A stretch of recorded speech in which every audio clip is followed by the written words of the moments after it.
I didn't have that memorized off the top of my head.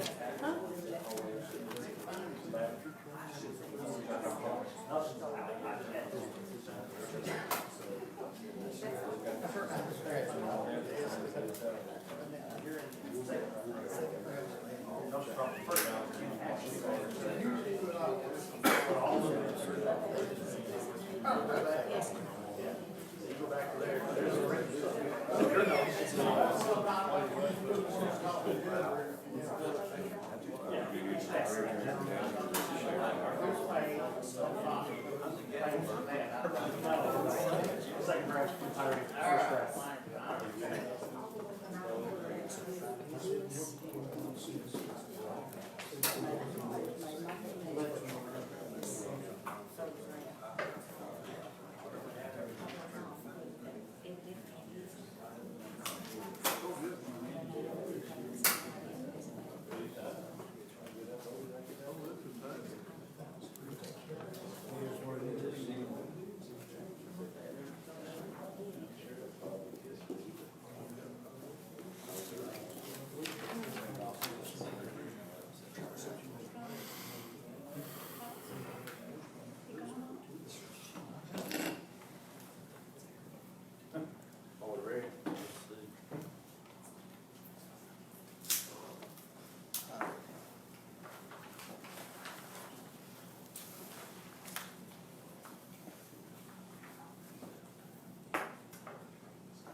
I'll call the meeting to order for Budget and Finance Committee. It is 3:05, July 15th.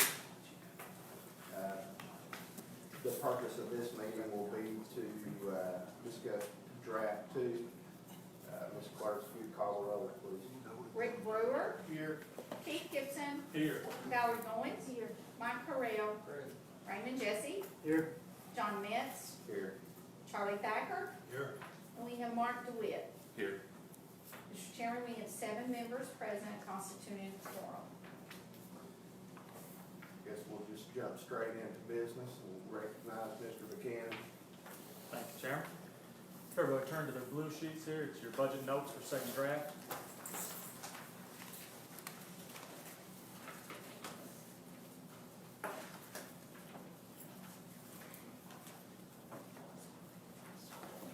Does everybody have those?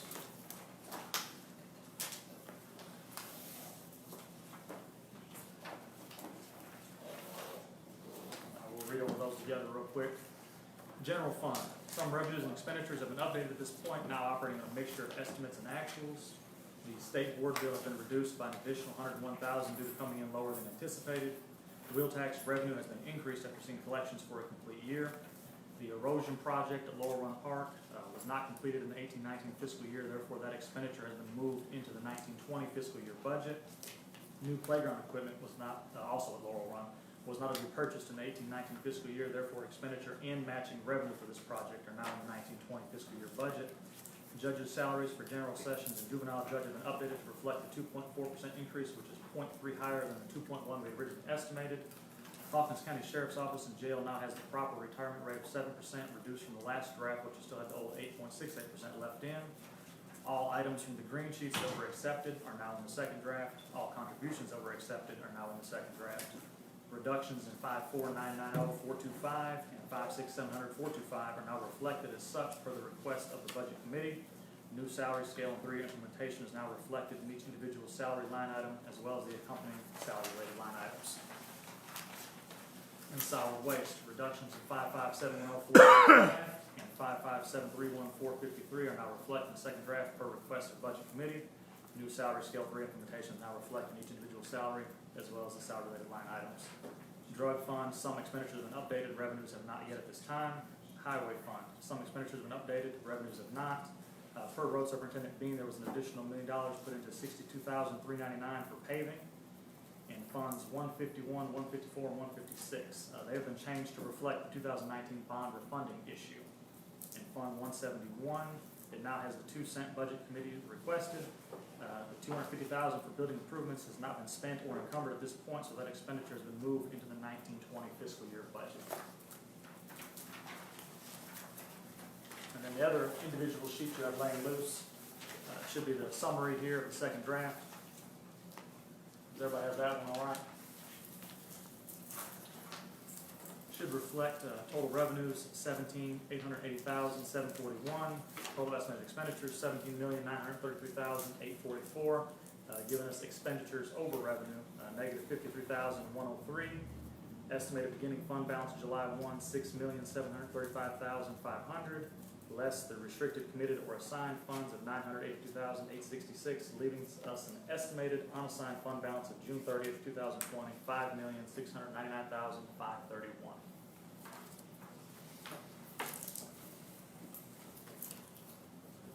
Thank you, Eric. You're welcome, Mr. Chairman.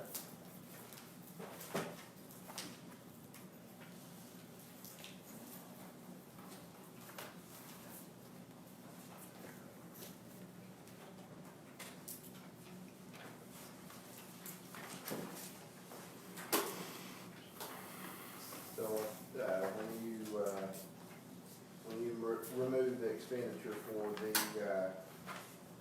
Laurel Run Park, we're actually in the black. Yes, sir, that's correct. Had that been able to be done in time, and that was just a conflict with Mother Nature, we just couldn't get dry enough ground to get in there and do that project. Sarah, correct me if I'm wrong, but I believe that was the only hindrance. We were ready to roll on it, just Mother Nature wouldn't cooperate. Had that been done, this budget would still be in the black. About approximately 22,000. Yes, sir. With everything that you guys have requested from the second draft calculations.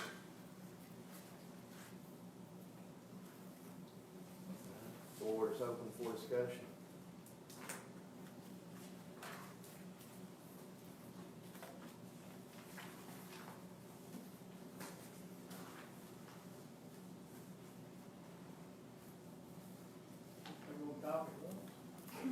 Floor is open. Go ahead, Rick.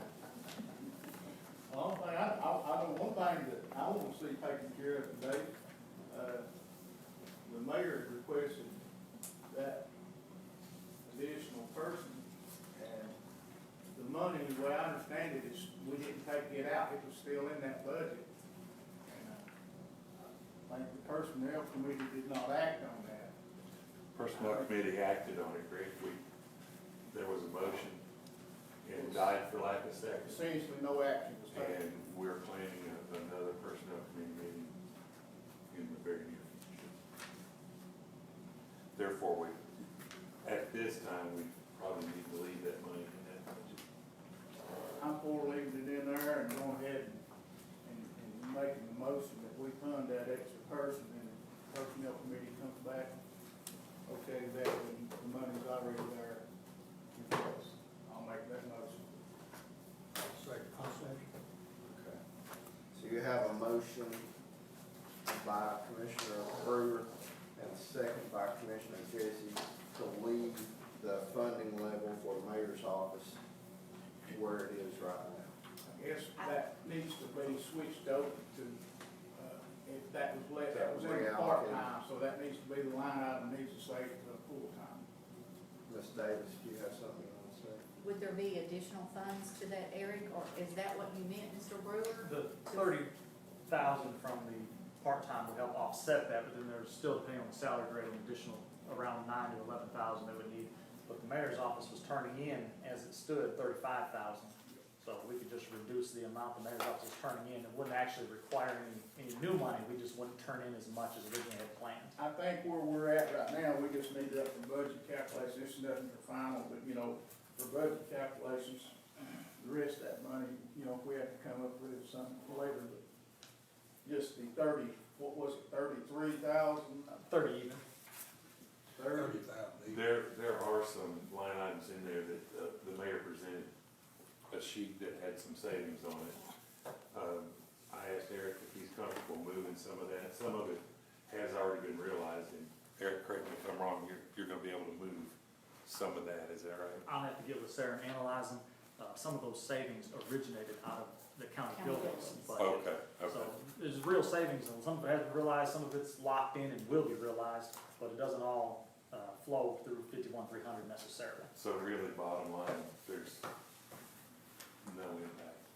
Right, that's what I'm saying, just looking this. Okay. Have a motion and a second on the floor. Who was that second? Commissioner Jesse. Thanks, sir. Any other comments? I just got one question. Would it be better if we just left everything where it is, and then when the new employees actually hired, then we just did a line item amendment and moved it from one line item to the other, rather than to do that now? That's basically what we're doing in some aspect. So there would be a potential budget amendment just to To clean up. reshift those The last- line items. This would put the majority of the funding that was needed. So your cumulative effect is still a $20,017 reduction in county mayor's expenditures. All those in favor, please state by saying aye. Aye. Any opposed, like sign. No. Okay, we have one opposition. Also, I talked to the mayor in his budget.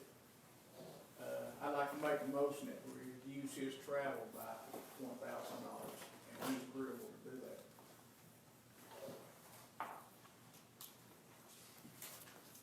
Second. All right, so you have a motion by Commissioner Brewer and a second by Commissioner Gibson to remove $1,000 from travel expenditure under the county mayor's budget, bringing the total decrease to $21,017.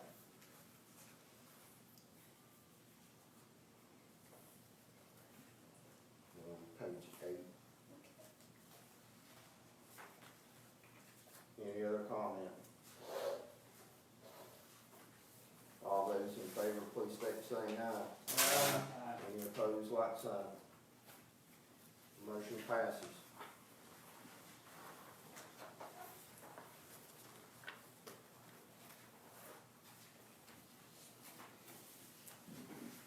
Any other comments, suggestions regarding draft number 2? I want to again commend Mr. Buchanan for his hard work. He's put in limitless hours into this, and he's been accessible at all times of day. And I greatly appreciate that. Can we talk about the pay scheme? We're open to discuss whatever you want to discuss as it affects. Can we move it out a little bit, instead of being 3 years to 5?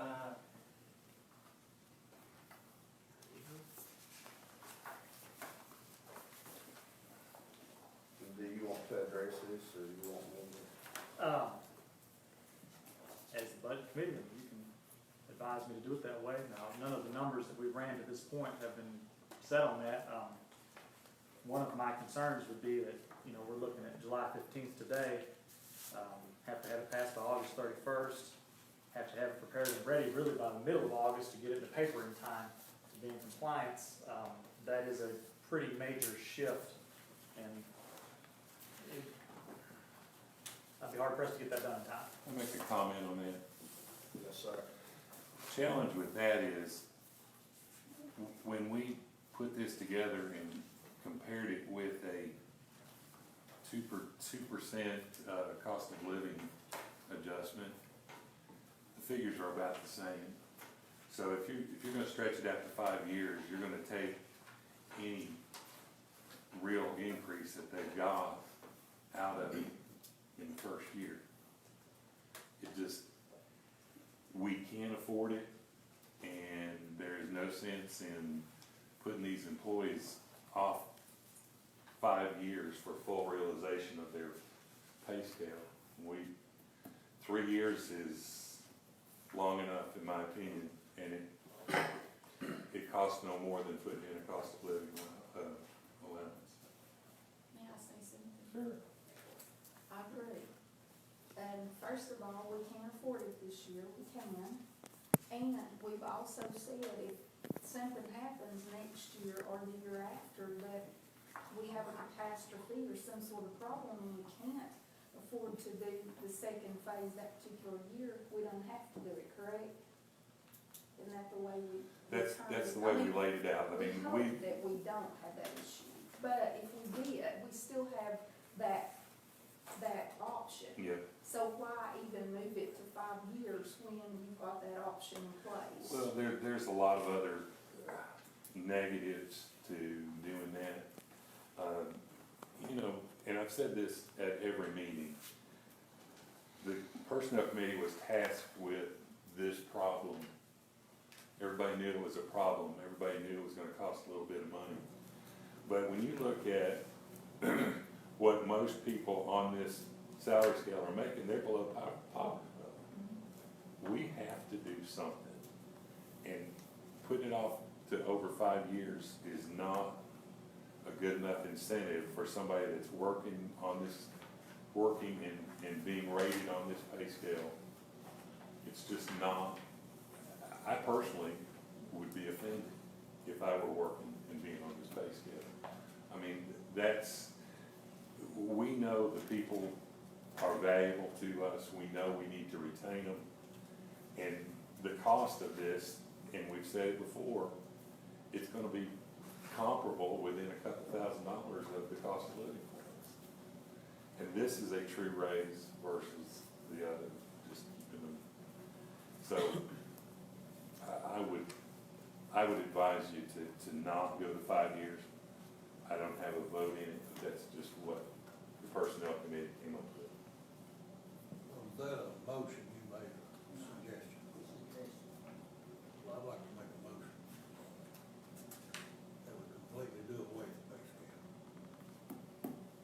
Okay, you have a motion on the floor by Commissioner Thacker to, are you talking about the proposed? When you say do Pay away, scale. what do you mean by do away? Do away with pay scale and let each office holder come to the budget committee each year like they used to back in the 90s. It went into effect around 2000, 2001, the first one. Then it was revised when about 2014, somewhere in that range. But each office holder would come to the budget committee. They would suggest or recommend that their employees get a quarter-on-hour raise or 50 cents or a percentage raise. And if we had it in the budget, we gave it to them. If we didn't, we couldn't give it to them, of course, unless a tax increase. But that's the way it worked back then. And each office holder would do that. And they were more in line then than they are now, because if you give them a percentage raise, it gets farther apart all the time. But I'll make a motion to completely do away with pay scale. So just to clarify, your motion is to eliminate a pay scale completely. And the current pay scale that we're operating under right now will be null and void. You're talking about the Larry Russell money. I'll say that motion. All right, you have a motion by Commissioner Thacker and a second by Commissioner Burrell. Could we have a roll call vote on this? Can we discuss that just a little bit, John? We got a first and a second. People will have to speak up. You know, I've never liked the Larry Russell thing, and I don't think most people don't like it. But if we vote to do away with it, of course, this is just a recommendation vote, it's gotta go before full commission before it would be, the way I understand it, it would still have to go through the full commission. I guess when we're voting today is to take it out of the budget. That's what the motion on the floor is. And if we take the budget, I guess that does do away with it, but, if we do away with it, which I'm for doing away with it, but we won't have to have something in place. And Keep in mind that this pay scale, you're seeing the office holders come up with what they wanna do. The office holders came up with this. This is what they want to do. I don't, If you repeal both pay scales also come with an accompanying policy document. Are we repealing the policy documents as well? You're getting rid of the pay scale completely. it's gonna make it real political. I mean, you're gonna have office holders that, it's gonna cost you more money, let's just put it that way. Way more. This puts an objective number on it. You've got office holders that are gonna want everybody to move to wherever their maximum is as quickly as possible. And it's gonna cost, I can't calculate it, but it's gonna cost more money.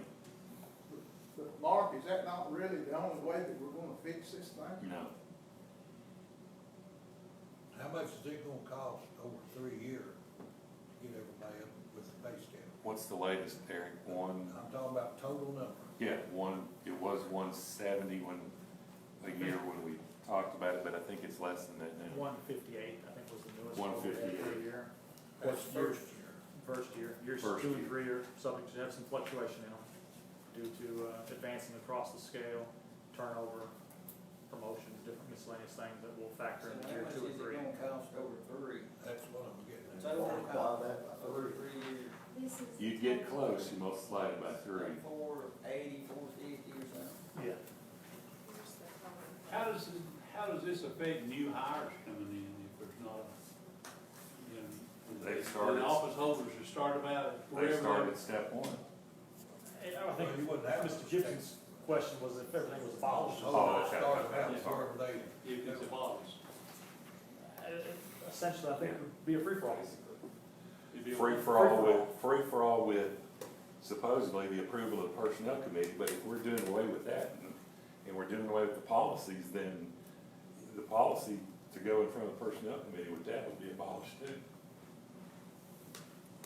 Well, I'll just simply say that this committee and the commission, new committee that we've dealt with, has done a very good job of trying to be calculated, methodical, and establish processes. We've done some things that have never been done before, one being separating that personnel committee from budget committee. In the past, it was one and the same group. You call one meeting, you adjourn one and roll right into personnel committee meeting, and it was the same people. So we've made some very strong steps in trying to get things under control and in a calculated, methodical measure. It's essentially, as it's been addressed, a free-for-all, which is exactly what we want to have. Plus, you're going to have what is really easy to pitch, cost of living adjustment. You throw that out there, it's going to be approved without any question virtually. Now, that percentage would vary, so now we're saying 2% COLA over 3 years is going to be essentially equivalent to what this implementation of pay scale is over that same period of time. And it's in a much more calculated fashion. We've got more control by being able to do it this way. And the commission also stated that the primary purpose of the personnel committee was to deal with this pay scale. And I don't know that I can think of anybody, even on the previous commission, that that spoke favorably of the pay scale. I've not heard a single positive, and some of you may have. Somebody may be telling you that they love it. I've not heard that. So, we can do it. There's additional adjustments that we can make next year to help accommodate the projection of the second year. This committee and commission essentially dealing with this budget has been on the job really less than 9 months when you really get down to it. I think you've done a fantastic job in a short period of time. And I think next year, we'll wanna, it's gonna be even more in depth. And I see that there's some adjustments that we can make at that point. And by the grace of God, we got the TCRS reduction, and we put that in play. You've done your, the reissuance of the bonds, which was very much in our favor. We've got a lot of things going our way, and we, in my mind, we just need to stay the course and keep working like we've been working. So, which would essentially be roll with it the way it is. But I feel like most of the objections to this new pay scale have come maybe through constituents who have said, you know, you're gonna spend $500,000, and they don't understand that that $500,000, which is, it's a little bit less than that now, would be spent anyway on a cost of living raise, cost of living allowance. And as Chairman Metz said, this is a methodical way to do it, get everybody back on a level playing field, get the majority of people at least moving toward above poverty level scale on this, what they've been paid. I don't know how a lot of them do it. They just don't, they don't have the salary to keep up. And I guess I'm confused. Are we talking about the new pay scale, or we're talking about the Larry Russell? I mean, what are we talking about? well, obviously, we're talking about the new pay I scale. think the fact motion is- was But I mean, the motion was to abolish the pay scale completely, is that right? So both of them, The Larry Russell. well, you're saying both of them. Yeah. If the office holders is going to come and ask for a raise herself, I mean, that's kind of not putting a horse on her back. And I mean, I think when all this was set up anyway, it's supposed to be for our office holders' responsibility to come and ask us to give our employees a raise. And in most cases, they got their raise. The only problem I've got with that, and I have no problem with office holders coming every year and asking us and telling us, you know, we need this much money for our employees. I don't have a problem with that. The problem I have with it right now is, until we do something other, you still got half the people in these offices that's behind because they've not seen no raise when we've not had the money. They've not even seen the cost of living raise when we've not had the money. And until we get those people caught back up to where they need to be, they're gonna always be behind. I mean, they can get a raise, but they're still gonna be behind everybody else. And throwing in the cost of living adjustment. If, just for numerical purposes, somebody's making $60,000, 2% is. A whole lot more than somebody making. $1,200, and if I'm at $20,000, it's $400, and how is that fair? It's not fair. Where's the compassion? It's not fair. So, and me, you know, I'm not really for putting the monkey on somebody else's back. You know, I was elected to make a decision, good, bad, or indifferent. I'm gonna make a decision. So, I know when one of them said, it's on their back, that's what we're here for. We're here to make a decision. And another thing is, some of these people are working 2 jobs so that they can make ends meet. Well, it's a wide open motion that's been made, because like Mr. Buchanan said, does that mean that the pages and pages of policy that go with this thing are out the door too? I mean, if that's the case, then Personnel Committee doesn't even come into play unless we write new policies.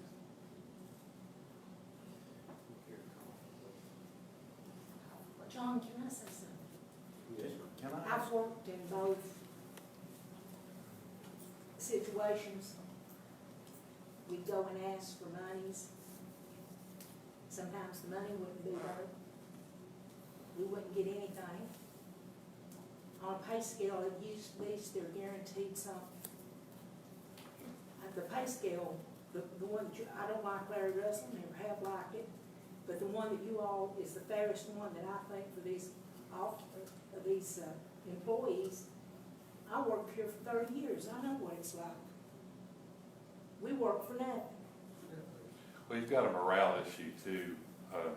You know, if you've got one office holder that's asking for $40,000 for this level, this grade of, you know, we've got salary grades in here too, pay grades. So if we're gonna throw that out too, and then people that were equal across all offices, say pay grade 6, pay grade 7, you know, the office holder's gonna come in and say, you know, throw all that out, I want $80,000 for this person. And then you've got another office holder that may not be as bold to ask for that, and they're out there. I mean, I've talked to all of them. There's some that come forward and some that don't, and you're gonna have employees that are vastly separated in their salary level for doing basically the same job. Well, I think this pay scale that they have come up with is the fairest thing right now that I see.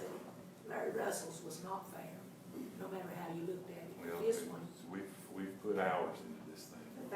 that's the fairest one that I see. And to throw it out the window is just incomparable to me. Okay, we have a call for question by Commissioner Goins. Mr. Chairman, I'd like to make a motion that we table this for the next meeting. I've not got time to digest these numbers. I was hoping to have some more information. And With regards to the pay with scale, regards to the pay scale, let's just table it to the next meeting. we I make a already motion have, to table. already have a call for questions. Ms. Clerk, if you'll The take the roll, please. motion to table is a motion that can be made at any time. I'm here, Commissioner, I'm here to make a decision. And I feel like it. I was hoping to have some more numbers in my. We've had this salary scale for, I'm not, and 3 everybody months. here is saying that they're against Larry Russell pretty much. You know, maybe we can come up with something that we can do away with Larry Russell and have this other in place. Is this not what the elected, Is this not what the it's elected been, it officials was passed out at our first, you know, budget training session. this is the elected officials came up with this now. This is the thing about, we gotta decide who we afford it though, that's Call the the roll, thing. please. Okay. Rick Brewer? Rick Brewer? I pass for now.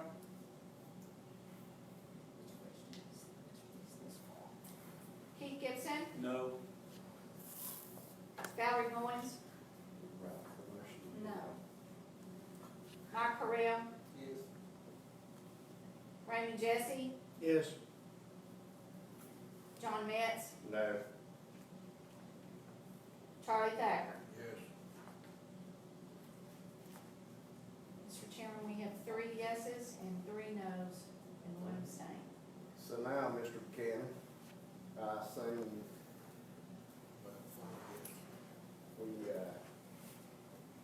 we're just tossing all this completely out? Well, the I believe motion that's what didn't just pass. happened. That's motion The motion didn't pass. Mr. Jesse said yes. That's 3-3. Yes, 3 no's, 1 abstention. Yeah, you come back to me, Just and I 3 yes. passed, I didn't abstain, I passed. He passed, 3 yeses. sorry. I 2 didn't- no, I 1 didn't pass, abstain, 3 yes. I passed.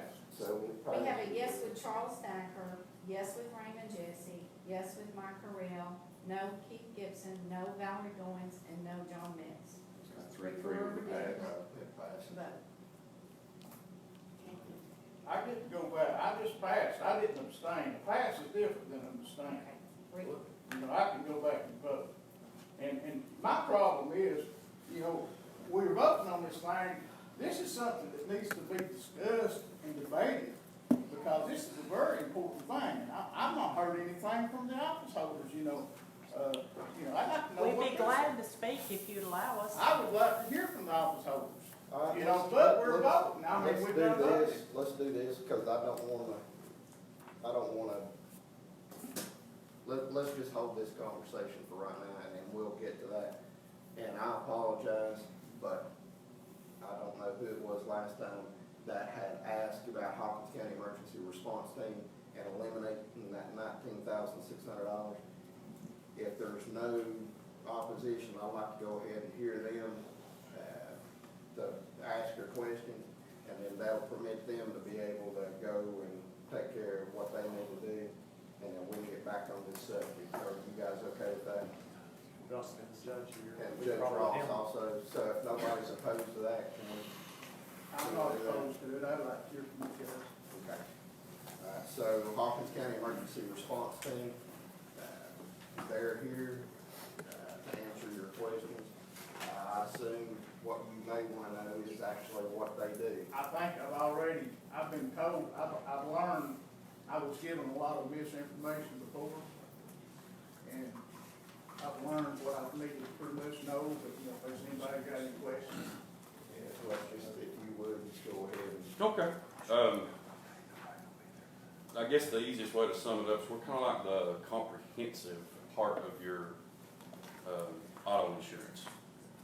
You pay for it, and you got it, and you hope you never use it, but it sure is nice to have when you need it. We respond to hazardous materials incidents within the county, which has included, since 1995, 5 train derailments, countless clandestine meth labs.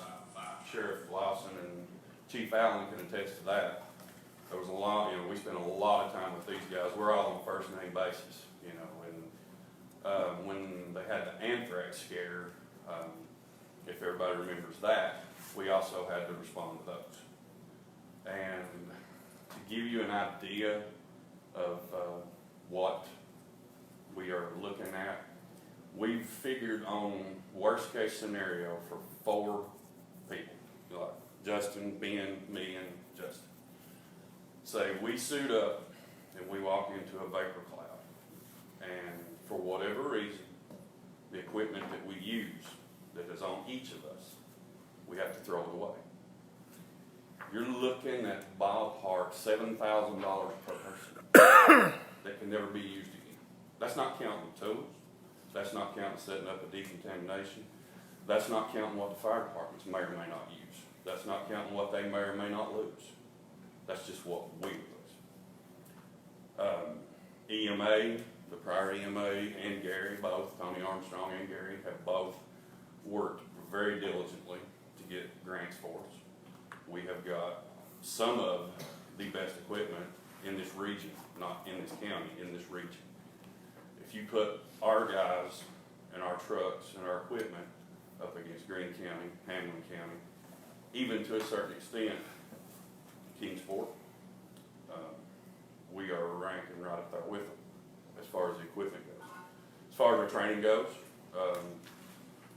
we have 4 of us that have both TEMA and OSHA certification, and then the majority, I'm going to say, I don't have an exact number in front of me or in my head, but I'm going to say ballpark 25 that have the OSHA Hazmat technician class. And we are in the process of either getting with TEMA or the fire school to do more. And this is an every year thing. We have to recertify everybody, every one of us, whether we want to or not, we have to. If you don't want to, then okay, you lose your certification. But if you lose it, well, it's just like police officers, firefighters, paramedics. You lose it, you got to go back and do it all over again. It's a lot easier to keep it once you got it than it is to go back and get it once you lose it. And Danny, being the former fire chief down the valley, he can attest too to part of that. There's not a fire department in the county that we have not went and assisted. To my knowledge, we have went to Granger County to assist them. We've been to Hancock County to assist them. And if I'm not mistaken, we are the decontamination team for this region under Homeland Security, which means if Kingsport or Greene County or, you know, anybody that's in our region has a massive spill, whatever, we go. We roll everything we got and we go. And we do decontamination because we've got a boatload of decontamination equipment.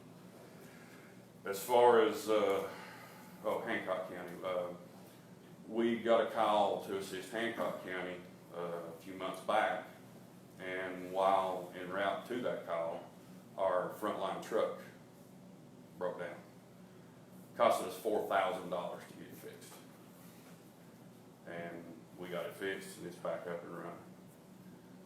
Insurance costs for us are the same as the fire departments. Our station is in Hendertown, Big Springs Road, 216 Big Springs Road. We meet fourth Tuesday every month, 7 o'clock, sometimes 6 for officers' meetings. Anybody that wants to attend, please feel free to come. If you see the door open, come in, walk around, ask questions. We'll show you anything you want. We'll throw you in the truck and take you for a ride. If you can drive it, you can take us for a ride. We don't care. But as far as what we do, we were asked, tell me what you guys do that the fire department can't do. My response was this: if the fire departments have the equipment and the training, nothing. But that's the whole reason behind us being put together. In '95, Bob Lane, he was an instructor for TEMA. He moved here, joined Bulls Gap Fire Department, and he saw a need for this because of the railway, the highways, coastal defense, the river. So he pooled the fire departments. Guys, who wants to do this? Well, that's where we came from. We've got maybe 5 members that are not in a fire department. Everybody else is in a fire department. And Gabe can attest to this. You used to have to page everybody in the county, which was a nightmare for them. But you had to go down through their paging, and you know, sometimes you get everybody, sometimes you wouldn't.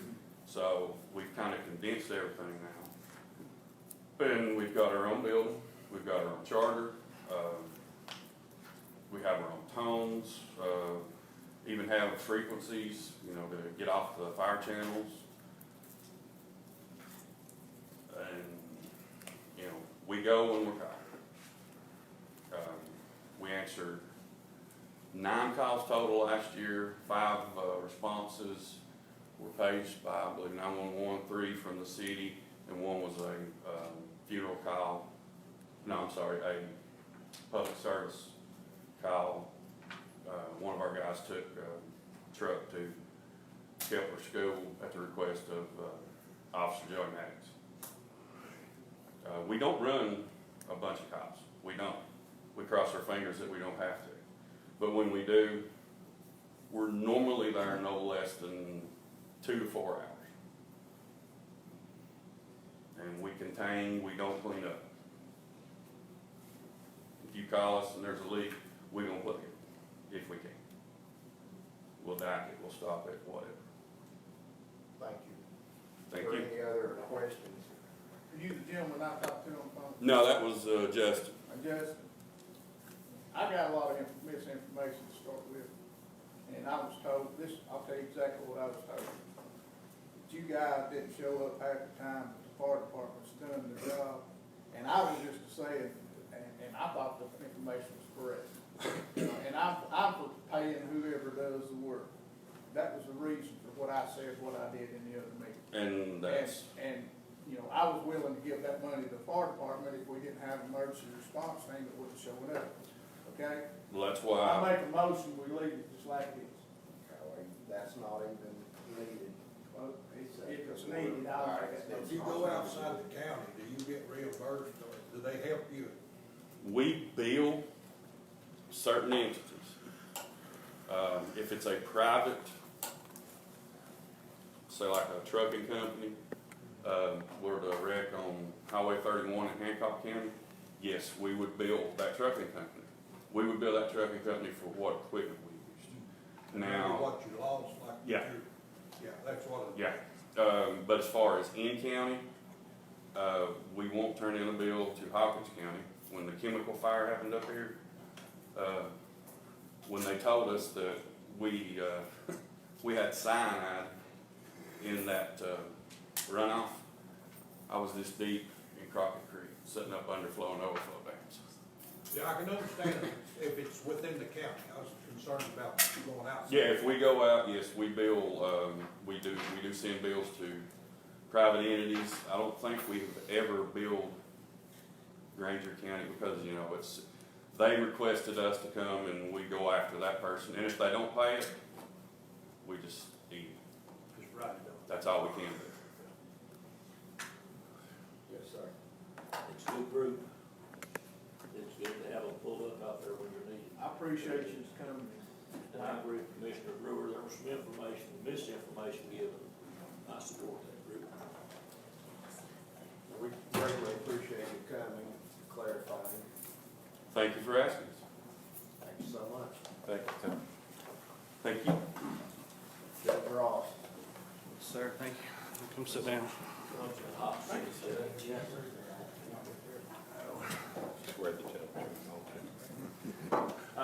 Reason I'm here, and I apologize for not having the documents for you all. I use that copy machine about once a month, and every time I use it, something happens. Jams up or something, so I don't have anything. But the reason I'm here today is the state, kind of pulled the rug out from under us on an issue, beginning July 1st. We have, for the past several years, they initially started as an indigency fund for the interlock device for people that had DUIs, if they couldn't afford the interlock device on their vehicles. The state set up the fund, and there's part of the court costs for everybody who gets a DUI or drug charge. Part of their court costs go into that fund to do that. Well, that fund had a lot of excess, so they decided to expand that and start using it for things like drug patches, GPS monitors, alcohol monitors, things like that. We've had that for a few years now, and up until July 1st, the state covered all those costs. As of July 1st, they are no longer going to cover 100% of the cost. They're going to cover half the cost, and they're asking for the counties to pay the other half, which amounts to basically $100 per person that's on something per month. If they're on it for an entire month, the state pays up to, before July 1st, up to $200 a month. The way this affects us, basically, I went back and looked. Best I can figure, we're probably averaging around 15 people at a time that are on either a drug patch or a GPS monitor or something like that as a condition of their bond, a condition of their sentence, a condition of their probation, something along those lines that I've agreed to let them out of jail on the condition that they have these things in place. Some of them have been, somebody's charged with stalking, for instance, or got a gentleman right now that hasn't been able to bond out, but one of the conditions of his bond is he had a GPS monitor with an alert to a lady, and this is I read about the paper, Two City incident when the gentleman went up there and was allegedly threatening a boy, and was also threatening one of the pharmacists. And, so the condition of his bond is that he has to have a GPS monitor that will alert them if he comes within a certain range of them. And it doesn't just affect the ones that can't pay for it. It wouldn't be ethical for me to say, if you can afford it, I'm gonna let you out of jail on GPS monitor, but if you can't afford it, you gotta stay in jail. Because then we're discriminating based on their ability to pay. But it's put me in a real bind.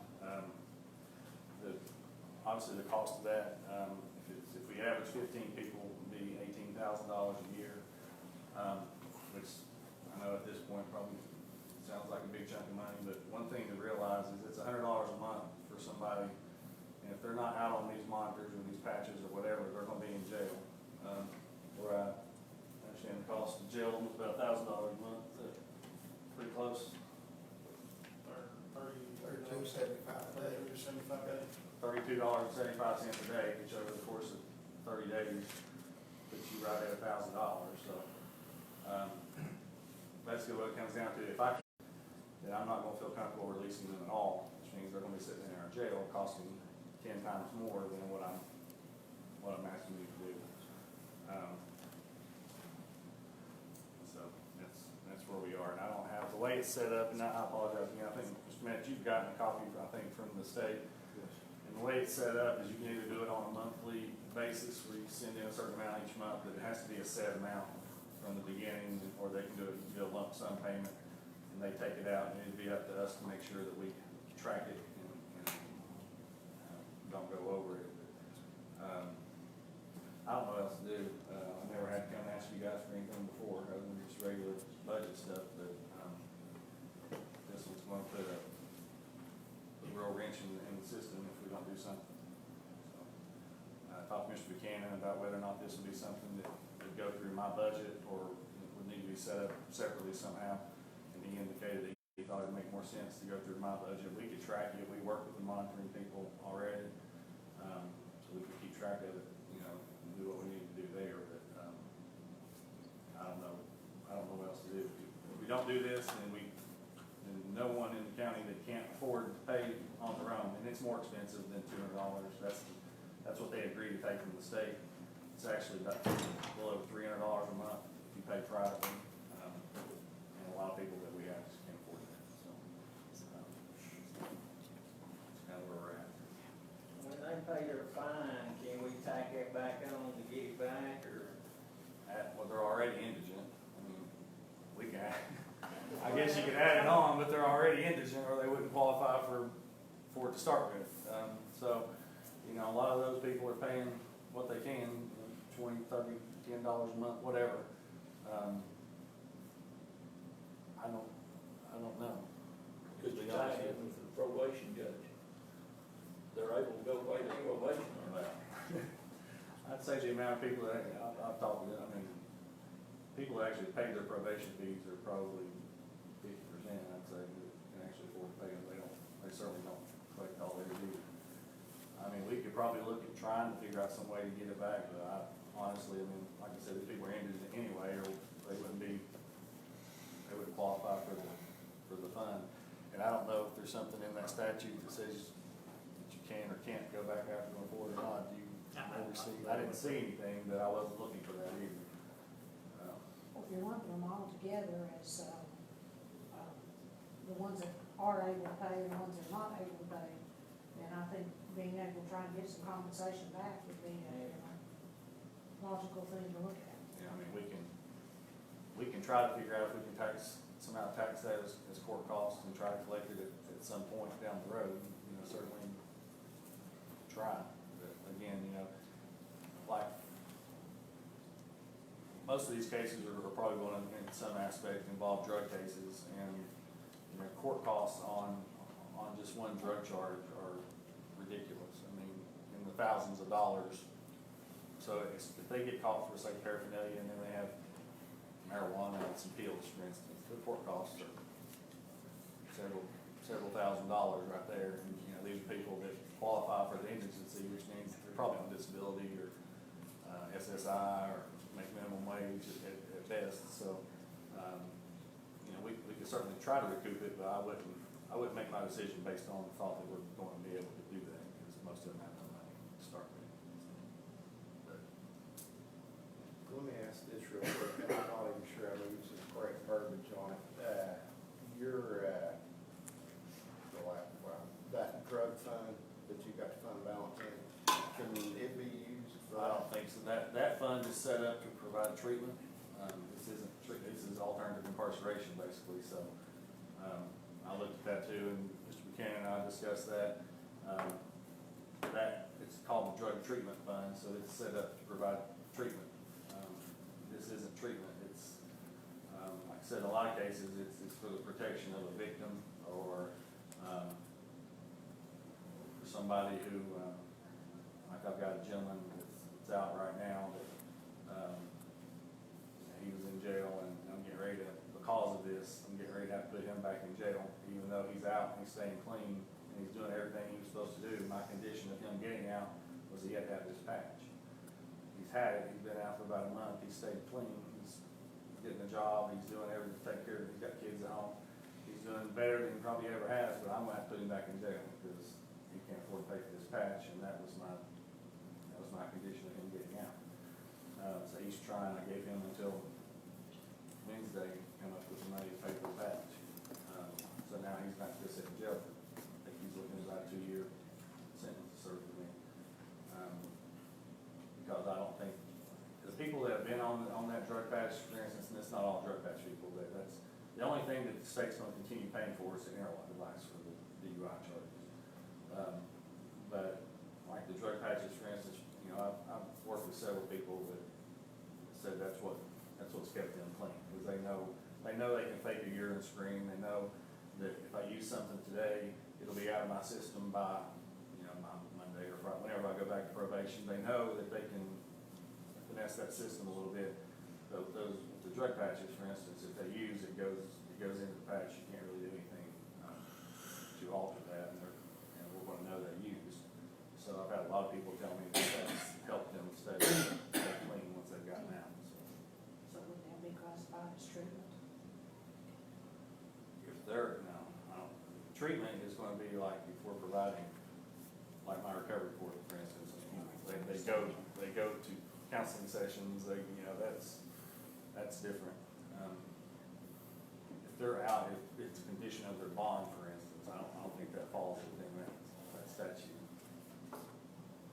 Mr. Cam, what action do we need to take on this? The biggest thing was just getting the commission aware that this was a pending issue. Unfortunately, we're all kind of, you know, in uncharted waters on this one. I could confer with audit to figure out if that's the appropriate line item to put it in, where they want to see it.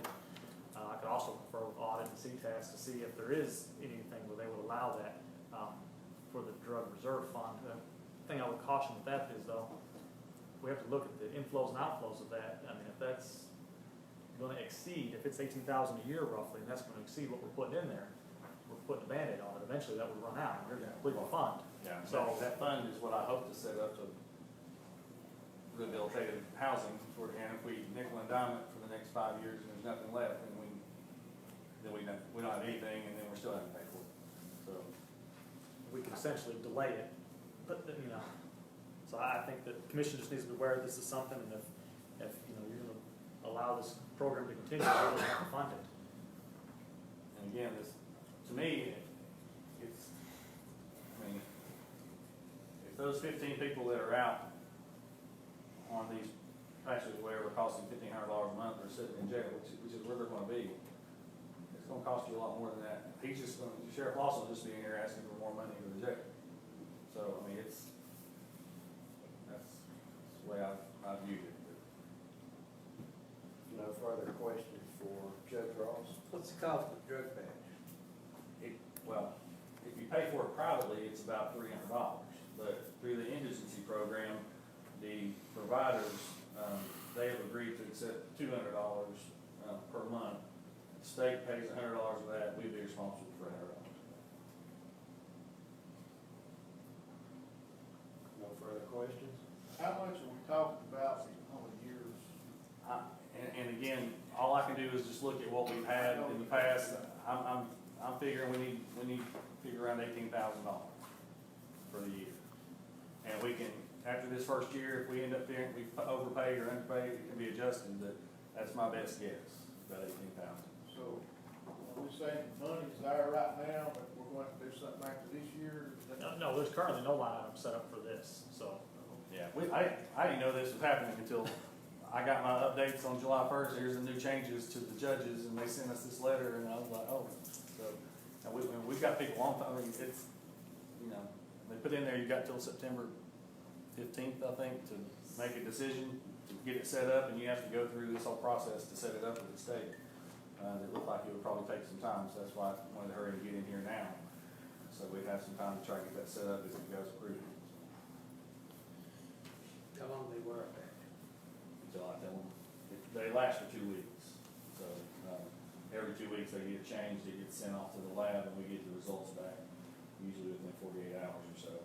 But, you know, just whatever their situation is, there may be people that only have it for a couple of months, or maybe people that have it 6 months, maybe people have it for a year, but, I mean, it's just depends. Everybody's kind of different. So like the GPS monitors, you know, like we had an issue with this guy that was charged with stalking, and we let him out on the condition that he had a GPS monitor, and the victim had a little buzzer she kept with her. If he came within a certain distance of her, then that buzzer would go off, so she would know and be able to take precautions and stuff. In the fund that you mentioned there on ago, it's like $290,000 for that. That's the one that started back in like '97, and nobody really knew what it was, and then I found it when I got here. We've been looking, I started, a nonprofit, Hawkins County Recovery Court Foundation, I started that, and got it 501c3 certified and all that about a year or so ago. So that we would have something set up, so when we got to the point where, we were in a position to purchase a house or do something like that, what my plan was to come to the commission and ask for that money, basically to transfer it into that 501c3, so that the county wasn't sitting there holding this property and liable for, any damages or anything like that, so, that's my plan. At some point, we've got, somebody who's we're gonna start small. I wanna make sure that if we do it, it's something we can sustain, and, we're not gonna run out of money, and then we're gonna have to come in and ask. Like I said, it's the first time I've had to ask for anything since I've been here.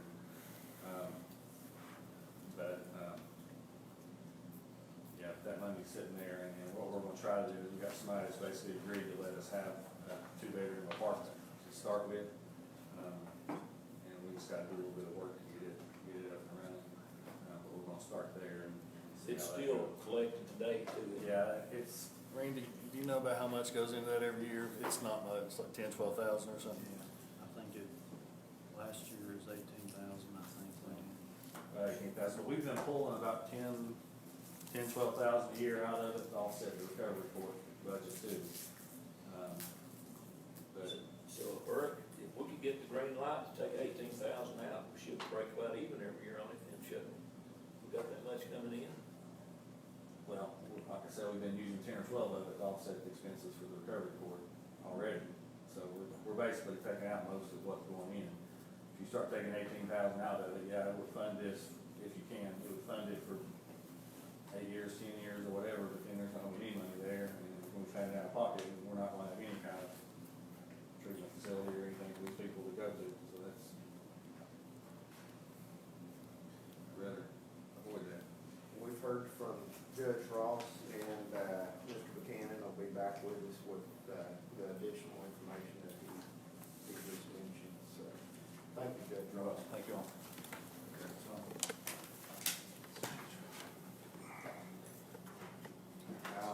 Assuming we won't pick right back up. We have some office holders here, so, did, Commissioner Hurray, if you want to hear from the office holders, was it you or Commissioner Brewer? I'd like to hear anything you think I'd say. Okay. Yes, ma'am. Okay, you guys just did away with the salary scale, okay? Is that? We had it. No, no. Right now, It's up in the air. What have you done? Well, I've not voted yet. what I'm saying is, you're talking about doing away with it. Are you saying doing away with it all across the board? Because we've got to consider. Highway department and the sheriff and the school is exempt, they're not, they've only got 92 people, from what I understand, that is within the pay scale.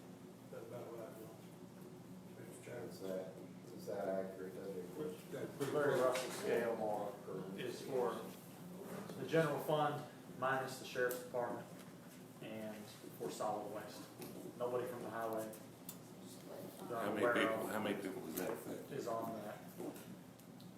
It's roughly, It was in the upper 90s last year. I believe so, just a shade under 100, I believe. So as of right now, the vote that was taken earlier, it's still included in draft 2, and we'll go ahead and recognize any office holder that may want to speak on the subject.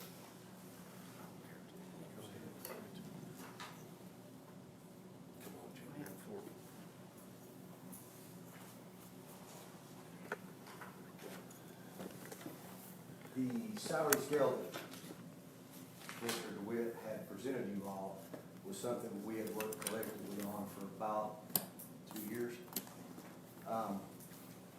I don't understand, I guess my biggest question is why those 90 or 100 people should be treated differently from the highway department, school system, and sheriff's department. I'm glad to know you're not changing the deputies' pay. They earn every dime they get. But I also think that, the thing we were looking for was fairness and equality across the board for everybody. And I realized that maybe in 1990, that each office holder came in front of the budget committee or the commission and asked for raises. The whole idea was to make it something fair and workable, so you didn't have to deal with that. A lot of people put a lot of time into it, and it just doesn't make sense to sell short the 100 or less employees that have been stuck in the same rut they've been in since roughly 2014. And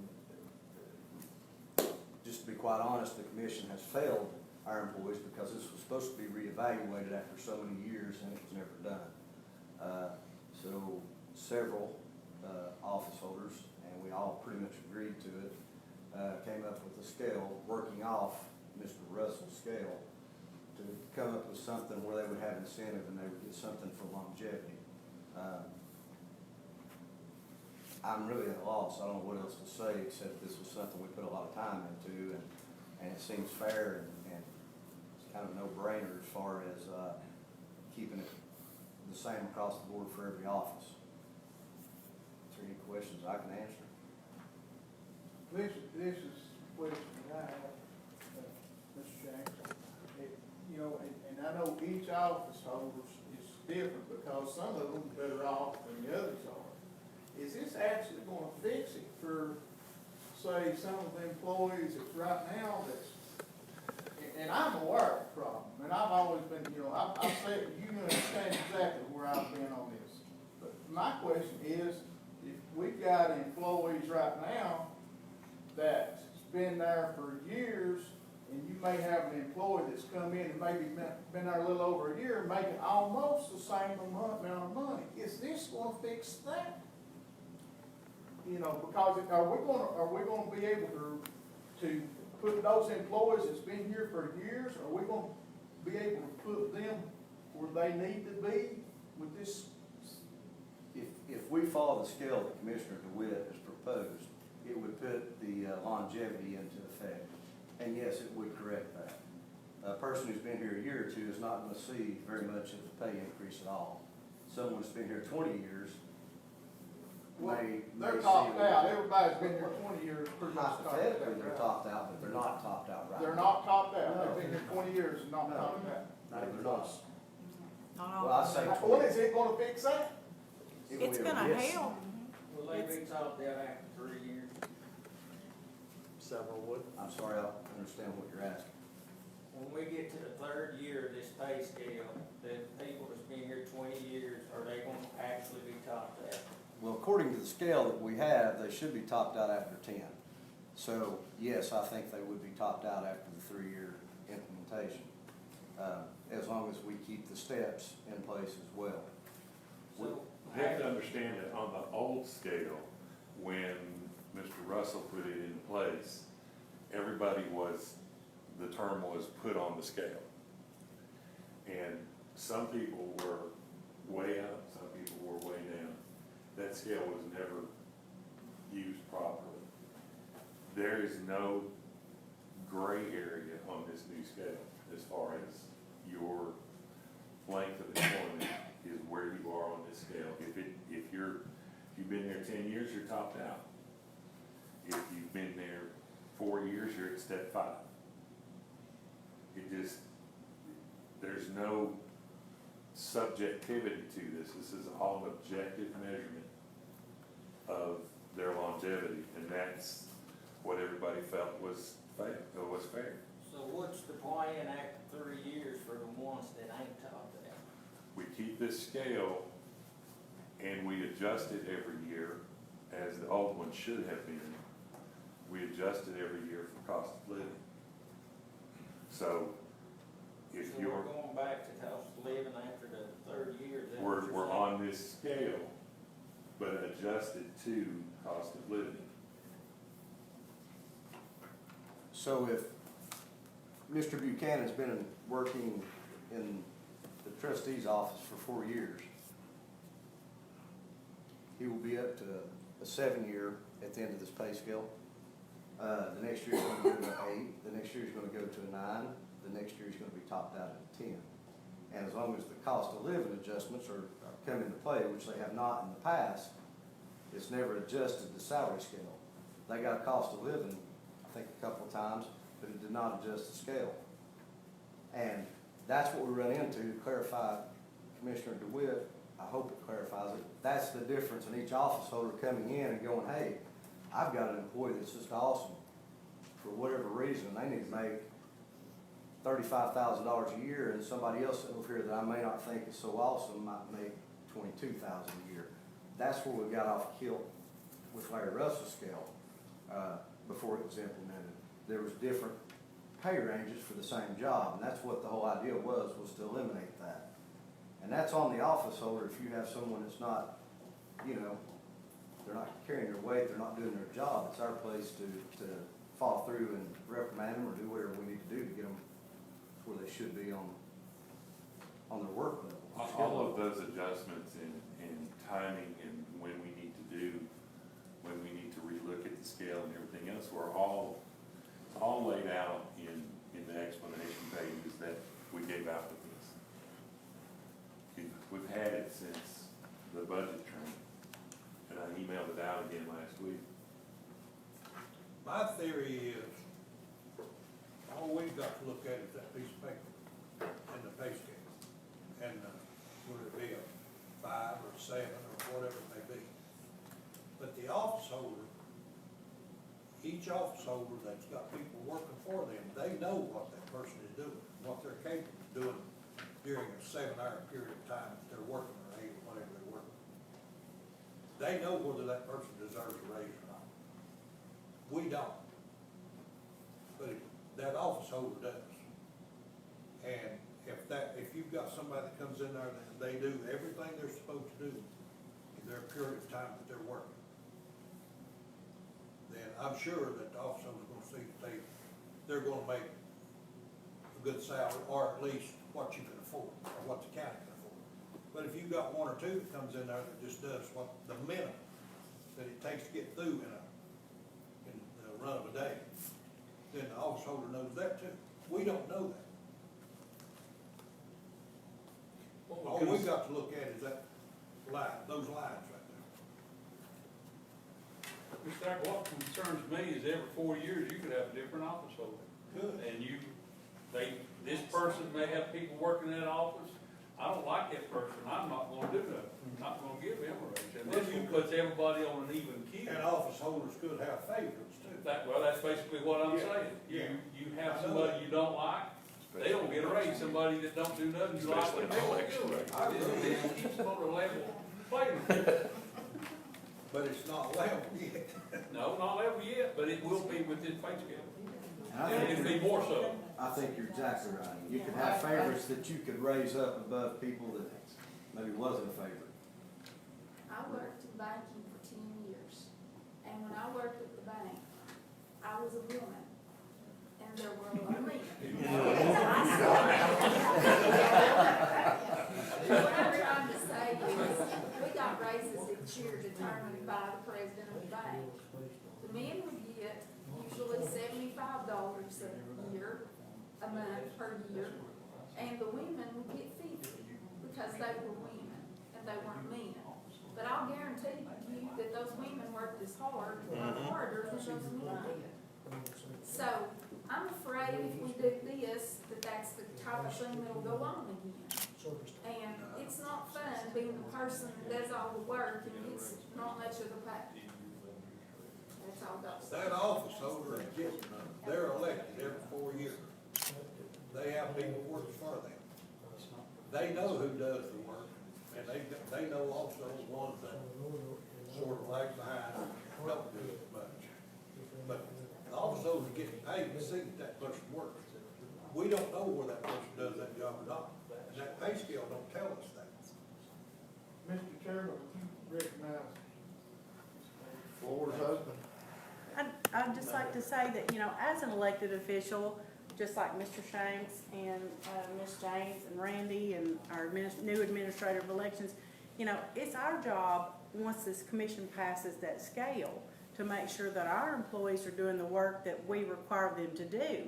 And if they're not, there are processes we go through to talk with that employee, to counsel that employee, to write that employee up. So that's gonna alleviate your worry as, this employee's not doing their job. That's our job to take care of that.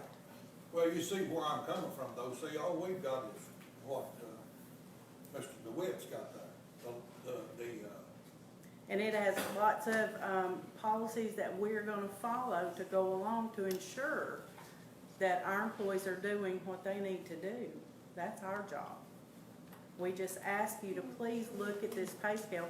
Our employees, these 90-something employees, have gotten left behind.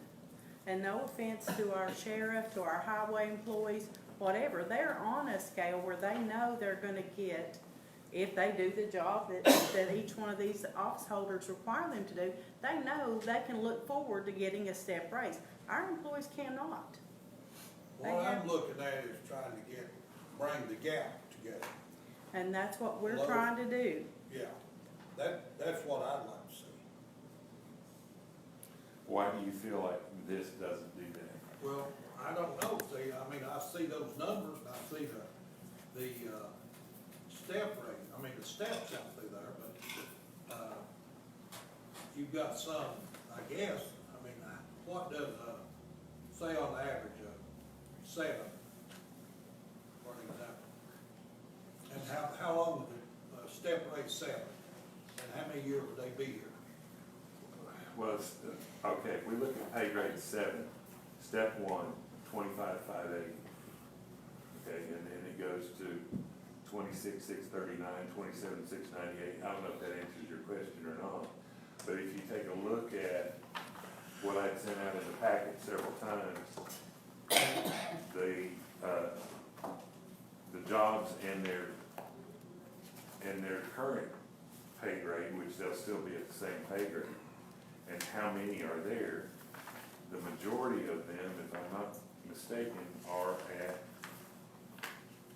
7. Most, in the middle here is 7. That's a pretty good chunk. So on their scale right now,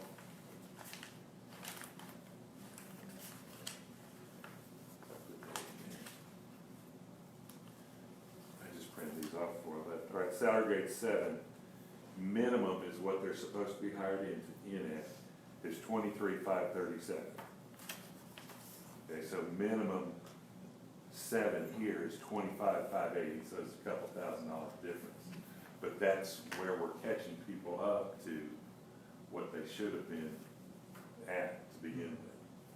So if you go from 7, if you're looking at Q1, 26,479, which is basically what this is, 25,580. A lot of the office holders have come in front of the personnel committee and asked for people to be hired at Q1 versus entry level. So it's not like we're handing these people, $50,000 each. Oh, I know, and I don't see how they survive. I don't either. The way everything is. They work second jobs. I have employees that work second jobs. What would be the difference, what the sheriff is doing that the office holders can't do? He They've got a pay scale. Well, I'm just saying, if we got rid of pay scale, what would be the difference? We gotta implement some kind of pay scale. I don't understand your Well, question. the sheriff ain't got a pay scale. Yes, he does. Mr. Carter. It's right here. 96, My issue, 96, my Mr. issue, Carter has 4. it gives us a foundation. I can hire somebody year 1 and say, here's where, you might be in 10 years. And it also gives us a foundation from getting sued. The monkey's on their back, but if I give, say, employee X $4,000 this year, to give employee $1,000, the liability that falls on the county, you all too. because when I get sued, you all get sued. And I stood here last year. That was my argument last year, was we'd set ourselves up for a lawsuit. We got a general fund employee on the pay scale, yet y'all won't allow us to be on. That's where I'm afraid we're gonna get sued. So I need these rules in place to give us a foundation to keep us from getting sued. That would be my argument. Back to you, Commissioner Burrell. Randy, is this pay scale gonna get everybody in your office where they need to be according to the years they've been there? It's gonna take 3 Right years. now, it's gonna take 3 years. It's gonna take 3 years. And during them 3 years, they're gonna be staging up. I guess this is my question. They're no longer stagnant, they're gonna be moving You for know, those and 3 years. it may cost a little bit more money, but, you know, until we can get everybody where they need to be, if we could get everybody where they need to be, then we wouldn't have to worry, we could just implement, instead of percentage, when you're implementing percentage raises every year, what you're doing, you're distancing everybody that's making more money is gonna get a bigger raise. But if you implemented just so much per hour raise every year, then everybody's still staying right where they're at. You just presented a great argument for this pay scale. Yeah. But see, that's what I'm saying, I'm worried, I know according to this, it's gonna take 3 years to get this. And we're sitting here today arguing, well, I don't say we're arguing, we're discussing, you know, debating whether or not we're gonna be able to do this right now this year. What happens next year when we come in here and these unforeseen things comes up, and we're short on money again? You know the very first thing's gonna happen? We're gonna look, well, everybody ain't gonna, you know, we've been hesitant in the past, because I mean, yeah, somewhere down the road, taxes are gonna have to be raised. But, you know, when you start giving raises and then raise taxes, that leaves a bad taste in a lot of people's mouths. But you got a long range plan, you got a plan. And I had a plan before. Well, that's the key, it's- right We had a plan, but it ain't been a good It's not plan. only just Rick, this, it's many Rick. things, get derailed. I think 96, we implemented the sheriff's department salary scale, it worked really well for us. When there was no money in the budget, the salary was froze across the board. And that was numerous times that had happened. But see, we've not done that in the past, and that's Yes, one thing The that is. sheriff's department did. They froze. That's one thing But you that's have why the we've got. ability to do that. You have the ability to freeze that salary When we scale. come in and freeze it next year, these people still are not where they need to be. That's my point. But they got light at the end of the tunnel. They've got a light somewhere. With Larry Russell's scale, you don't have a light. With this one, you have a light. If you come in next year, you don't have money, and you have to freeze it, then you know next year, if there's things are going good, you're gonna step it back up. You're talking, somebody said something about 5 years. You know, It could end up being 5 years. yeah, it could end up being 5 years. You know, I think we need to look at this more optimistically, because, you know, we've been throwing, everybody thinks cost of living's 3%, cost of living's 2%, it may or may not be, but they've been throwing that at it for years. And there's no real, am I gonna get that next year? This way we know if the money's there, they'll get it the next year. And you know, I'm looking at it from the employee side and the office holder side. Yes, it's gonna cost us some money, so would a cost of living allowance. It's gonna cost basically the same thing, and as Chairman Metz said, you know, that, you throw that out there, it'll pass it just because it's cost of living. But this has more meat to it. I'd like to recognize Mr. Buchanan. Ms. Davis just made a comment to me, and it came to me that it may need to be elaborated on. We really didn't go into discussion on the 3-year implementation and how those numbers were arranged, so maybe if I cleared that up, that would avoid some confusion.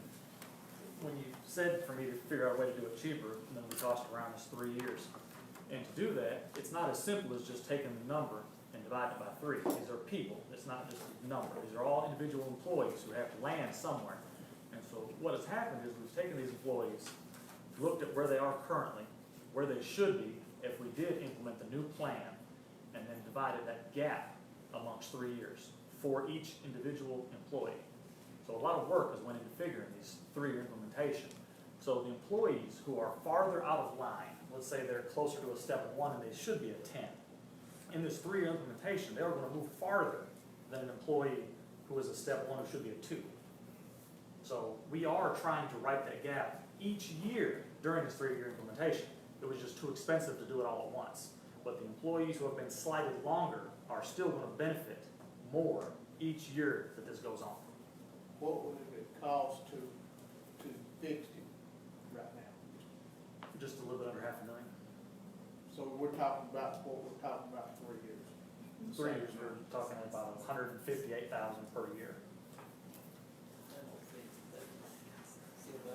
Want recognizements, go. Okay, I'm using another one of my life lessons. I'm a state employee now. After I left banking, I went as a state employee, and for years, we didn't receive raises that were comparable to people that had been there maybe 4 and 5 years more than us. And so there were a few of us that when the governor came in after we got there, he didn't give us good raises. And we had some folks that came there 3 or 4 years before me that got terrific raises. So there was about $1,000 difference in what I was making and one of my coworkers that had been there 3 or 4 years longer than me doing the same job. So there were also employees that had been there 10 or 15 years less than myself and a couple other folks that was making a couple of dollars less than we were. So I totally understand how these people feel because I was one of those folks in a different job.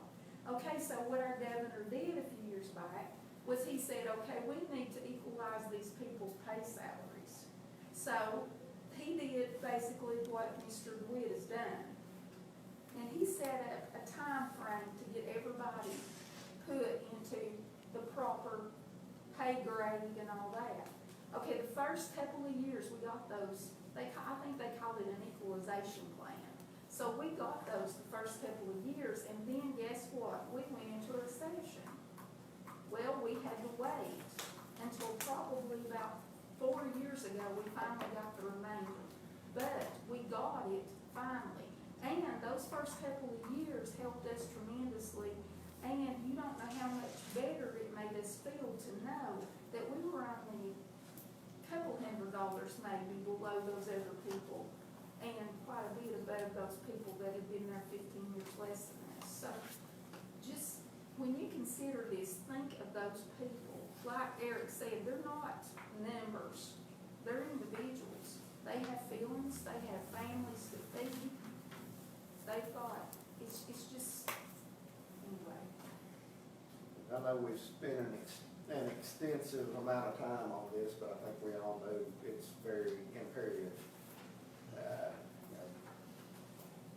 We're, as I've said before, we're really going at this in a very calculated fashion.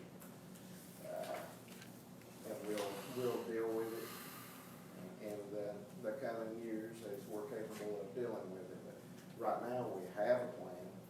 We can implement that plan.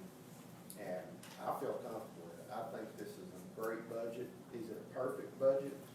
I'm never gonna say anything perfect. There's always room for improvement. There always will be. And if there wasn't, if we can say that, we will be doing our job. But I want to commend this committee, the commission, Mr. Buchanan for his hard work. I'm pleased with this budget. So, yeah, I mean, I don't take it lightly to say that I'm willing for people to manifest their displeasure on me. So, I would take the responsibility for it, because I think that, I think a good job has been done. So do we still have that motion on the floor? Yes, Commissioner Brewer has to do. I'm gonna vote no, but I'm gonna turn right around, if that's over with, I'm gonna turn around and make a motion to do away with the Larry Russell. This one doesn't. That's one of the only ways we can officially do away with his recommendations, is to put another one in place. Any final comments? Moving on. Eric, what else do we need I will to make deal this with comment, today? this is not final. It's not final. No. I anticipate all this meeting is gonna be a lengthy meeting, and that's good. That's what we're all supposed to be doing, so we're gonna, once we finalize this, we'll put it through and we'll, hash it out in August. Where do we need to go next, Mr. McCann? I lost my train of thought. I'm right there with you. Did anybody want to make any official motion on the issue that Mr. Ross had presented, or are you wanting me to come back with further information before we do that?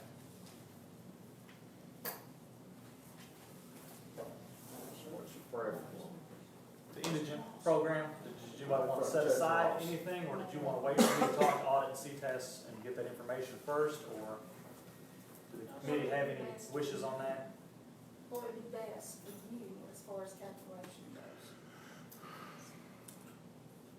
It absolutely is a stab in the dark. I mean, he put 18,000 on it, and, you know, he knows better than anybody how many people are enrolled in the program. The details of the program are just sketchy. Nobody's familiar with it because it's a new program. I'd be more than happy to talk with audit and CTAS and see what I can get out of them, so we can answer some more questions. I was just curious if we wanted to set aside any amount, if we want to set aside the 18, or if we just want to table that for now. Mr. Chairman, I suggest that we, on Judge Ross's request, that we put it on hold until we find out what the figures are on our budgets. Okay. All right, if there's no objection to that, we're going to take a vote, we'll just. We'll come back to it, but I just want to make sure nobody else had anything to do. Another question then, our next, if everybody would flip to page 36, please, in the general fund tab. In the new, Yes, please, new second draft.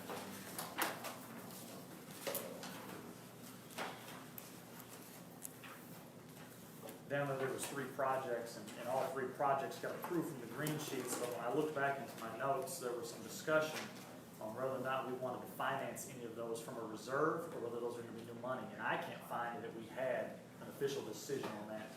So is it on those, the airport order? yes, those are all 3 about the airport, about the replumb of the self-service fueling station, and then a 5% match for the obstruction clearing, and a 5% match for the updated airport layout plan. If you'll see there below that, there's another note talking about the reserve fund for that and the expected balance of it. What was the intent of the committee with financing those 3 programs? Because they were all safety issues. They what? They were safety issues. how does the money that, we actually had the $15,000 in the last fiscal year to spend on this. It didn't get done, I don't believe it. I don't believe it got. No, it didn't get done, but how does that affect, can it I didn't hear what he said. roll There- over? There wasn't Did I anything. get a bid on this? I'm sorry. On the replumbing at the airport? Did Mark not do something? We still have not received a bid on that. Not received it.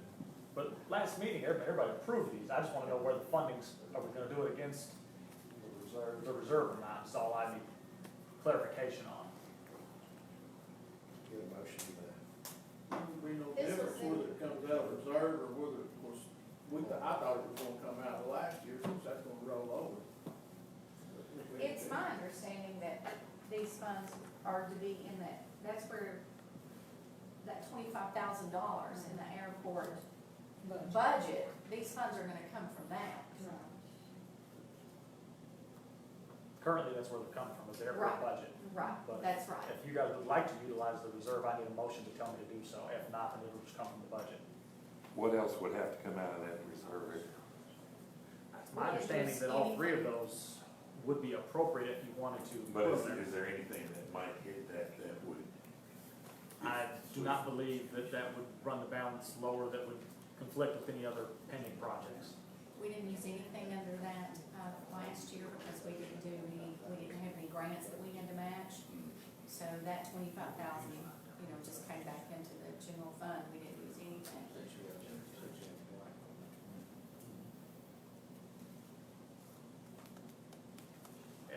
But in light of bottom line numbers, if we're looking at 18 for Judge Ross, A different reserve.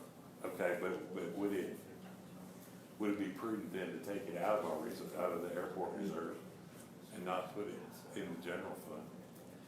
I believe it would, because if we decide to come back and it is not appropriate or feasible to use his reserve, Yeah. we found a way to pull a little money out of this and have, if Judge Ross was to need it. We've got to remember too, on the airport, we've got, basically a 3-year reprieve on the runway, and then we're gonna have to make a decision on it, so we need to be careful if we take the funds out of there and use it for a drug fund, that we don't shut the airport down. Well, I'm not, Two different. I'm not saying move it from fund to fund. What I'm saying is if his is gonna come out of the bottom line, and this is gonna come out of the bottom line, it's double hit on the bottom line, but I may be looking at it wrong.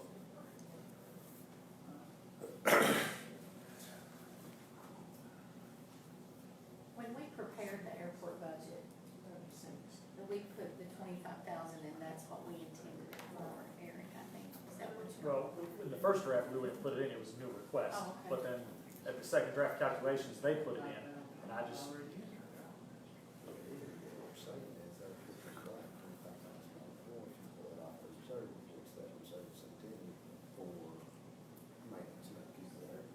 correct. Correct, Mr. Chairman. So, no motion is made, it stays as is. If you want to change it, pull out of the reserve, need a motion to do so. Correct. So if it comes out of reserve, it's just coming out of airport. Reserve. I'll make a motion. We have a motion on the floor from Commissioner Terrell to pull the $25,000 from the airport reserve, and a second from Commissioner Gibson.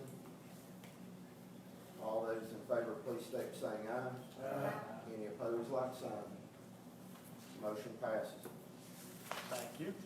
Next thing, Mr. McCann.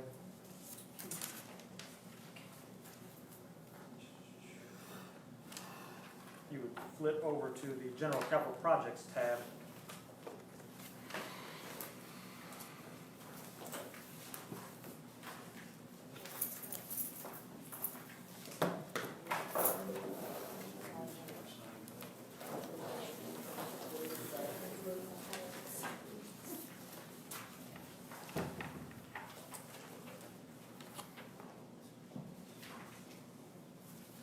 General Capital Projects Fund. Yes, sir. It's behind your green sheet, page number 1, behind the second green sheet. Everybody find that all right? In what was handed out today by Mr. McCann. Yeah, it was the new part, second draft.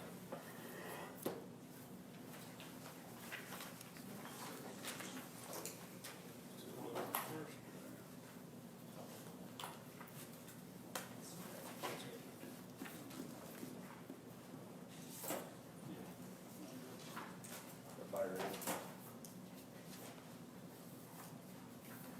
My question for the commission here was, and Commissioner Brewer may want to elaborate on this, or maybe Ms. Davis, I'm not sure, but I believe that what I've heard is from the public buildings meeting, the jail project has been estimated to run about $366,000. For us to be able to proceed with that, we don't currently have it funded. What we set aside last year was the $250,000. That's been rolled over now to this budget. That being said, obviously, we have a shortcoming there. Did the commission want to dictate any of the 2 cents that has been put over into the capital projects fund for financing the additional expense of the jail sewer project? Or did we want to take that out of fund balance? But I felt it was imperative to get that funded so that we can move forward with that project. As I understand, the state wants us to do that, the city of Rogersville wants us to do that, and there may be some time constraints on us. So I felt like we needed to have that project fully funded one way or the other. Does the committee have a particular idea in which they would like to fund it? Well, that was purely, again, that was purely a number, I'd like to pull out of the hat again. What do you? I think, Eric, I believe right now we're getting an estimate on possibly putting a, correcting somebody if I'm wrong, but maybe putting a grinder in without a screen and then put the whole thing, do it two ways. I think Maybe do it in 2 steps, I don't know, but there's nothing in concrete on anything right now, so, you know,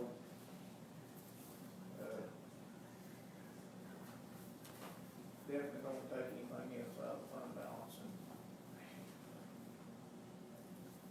I believe. I guess we need to cross that bridge when we get there. That's doable as long as budget committee is aware that, you know, when that figure comes in, we can't have them proceed. No contractor, we sign a contract if there's not funds in this budget to finance them, so. I'm pretty sure it's not gonna come in on $366,000, but, you know. We can amend the budget as it comes in if we get a concrete figure, and if we find out it's over, I hope it's less, that'd be wonderful news. Well, I think everybody's in agreement that the 2 cents does not need to go to recurring expenses. So where you have it sitting right now, based on the motion that was made last time, that's where we stand.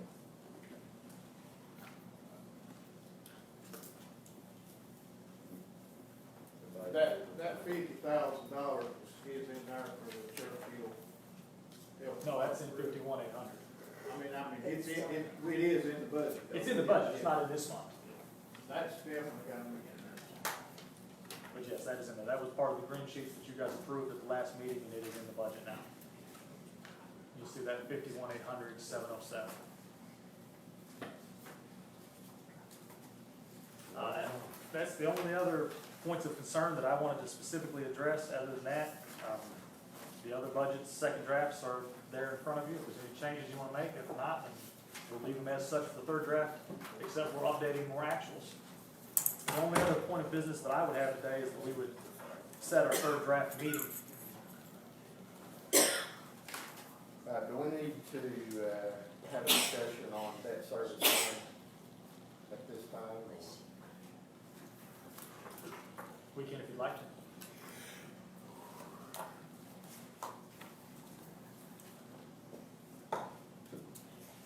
All those funds have been updated for the 2019 bond refunding issue, so they are more accurate than they were last time. Last time they were accurate to the date, but we knew they were all going to be subject to change after that bond refunding. That is now reflected in there.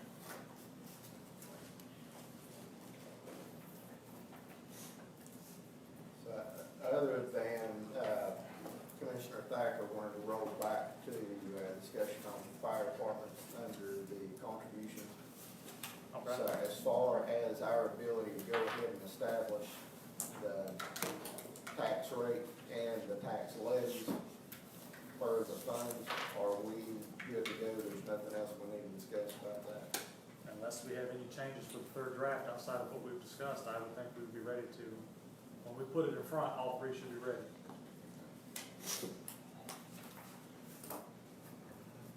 Are there any discussions about general fund? When are we gonna have some hard numbers on the actual expenses? I would like to see us discuss a third draft between July 31st and August 2nd.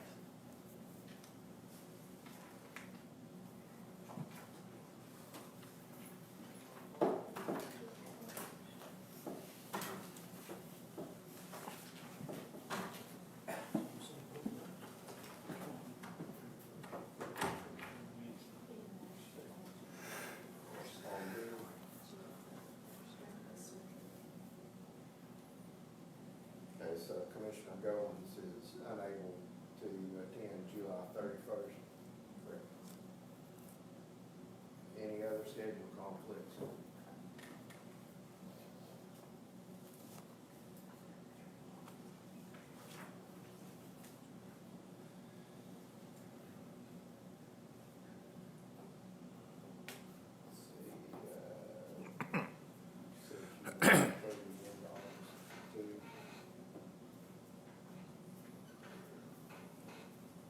How about August 1st? That'd be fine with me. Any objection to that?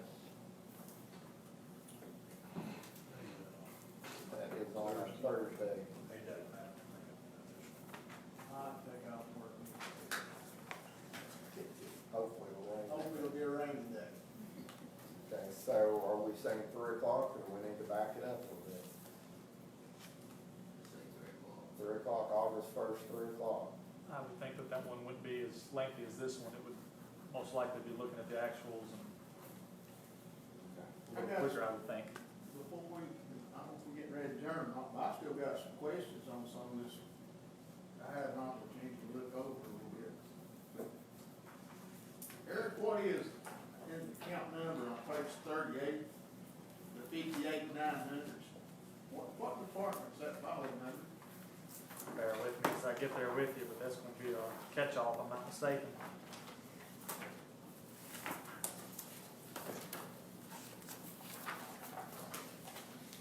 Miscellaneous, there's some contracts in there, contributions in there, operating lease payments, legal services, other contracted services, trustees' commissions there, that's one of the largest line items, that is the largest line item by far. Other charges, which we put on there, court costs, interpreter fees, mediator fees, and other capital outlay.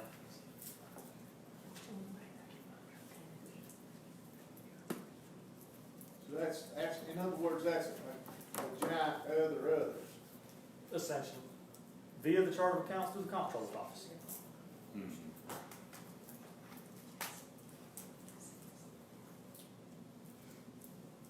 But sometimes that's the most appropriate place to put certain things.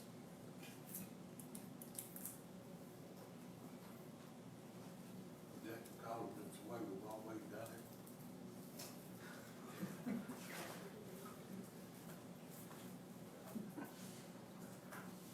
I would request as soon as you get those actual hard figures on actual expenses, I'd like to have that ASAP.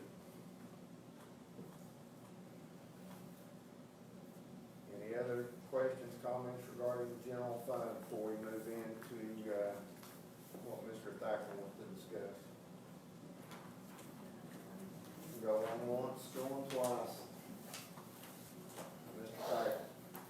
Well, the fire department, which falls under contributions, I know we discussed the,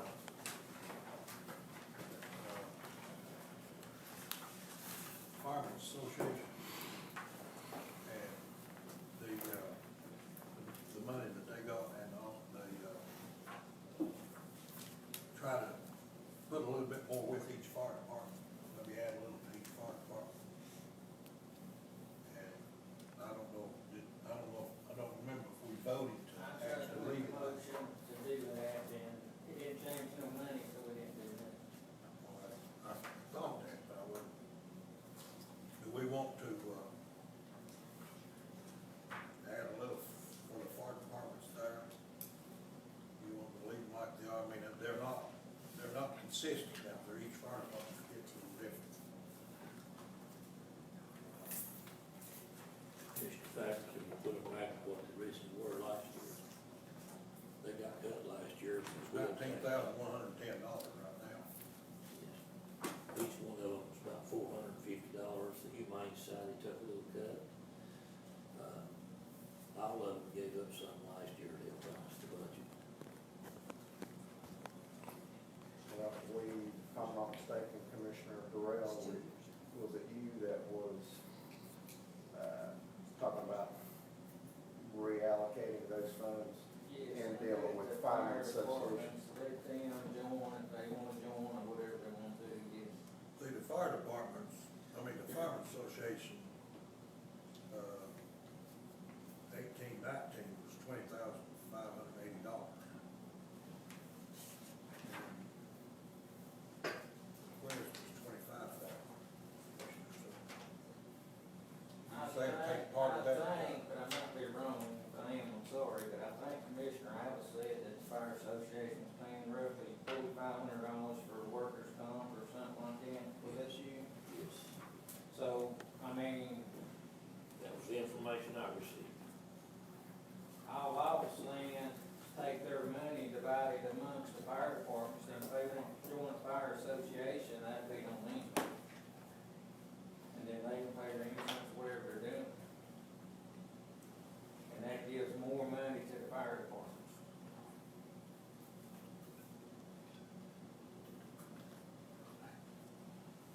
And if I need to make that motion, I will.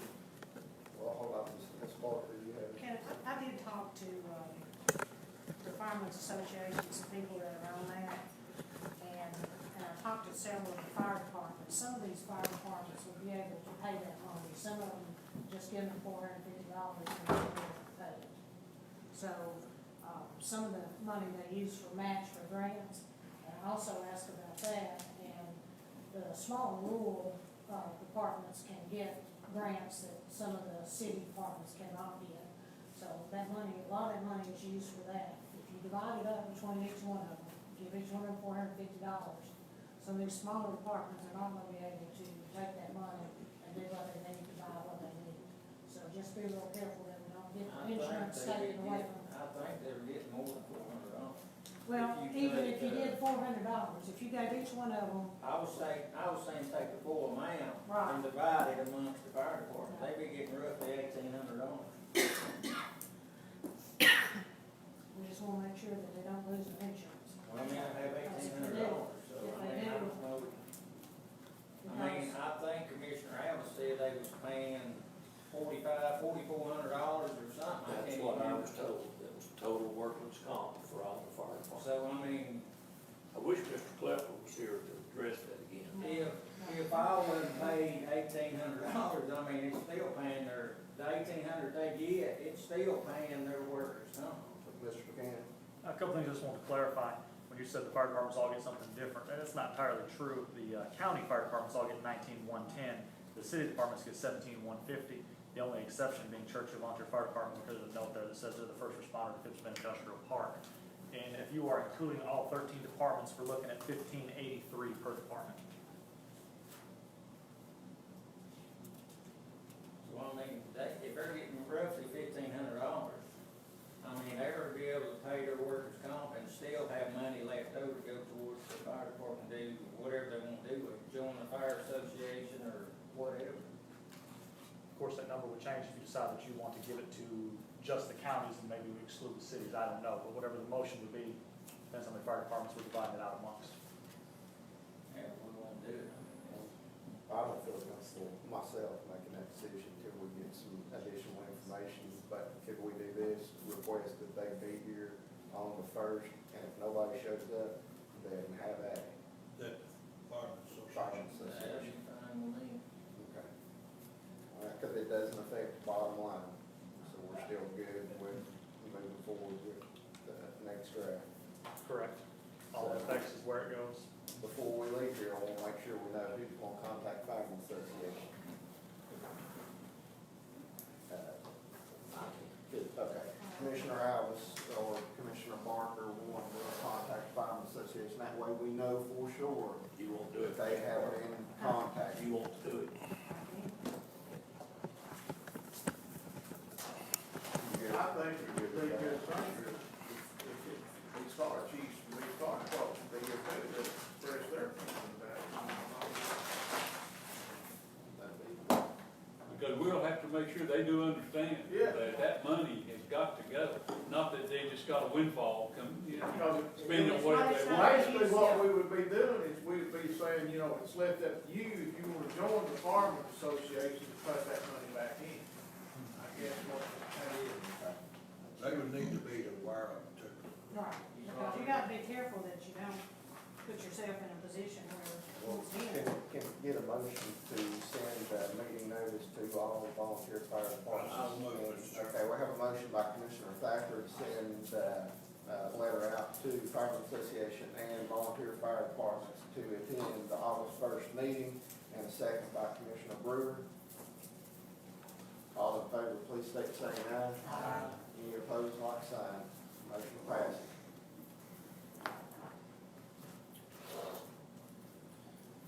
Anything additional? Can I address Mr. Dixon? Thought you got away with it, didn't you? I watched the video the other night where you was at the ski board. I mean, do you understand we're not the reason you're shutting that ski ring? Absolutely. I'm taking the 4th and 5th graders. I mean, the way you stated it, it's kind of making it sound like you're blaming us No, it's not. because of the reason you're moving 4th and 5th grade kept.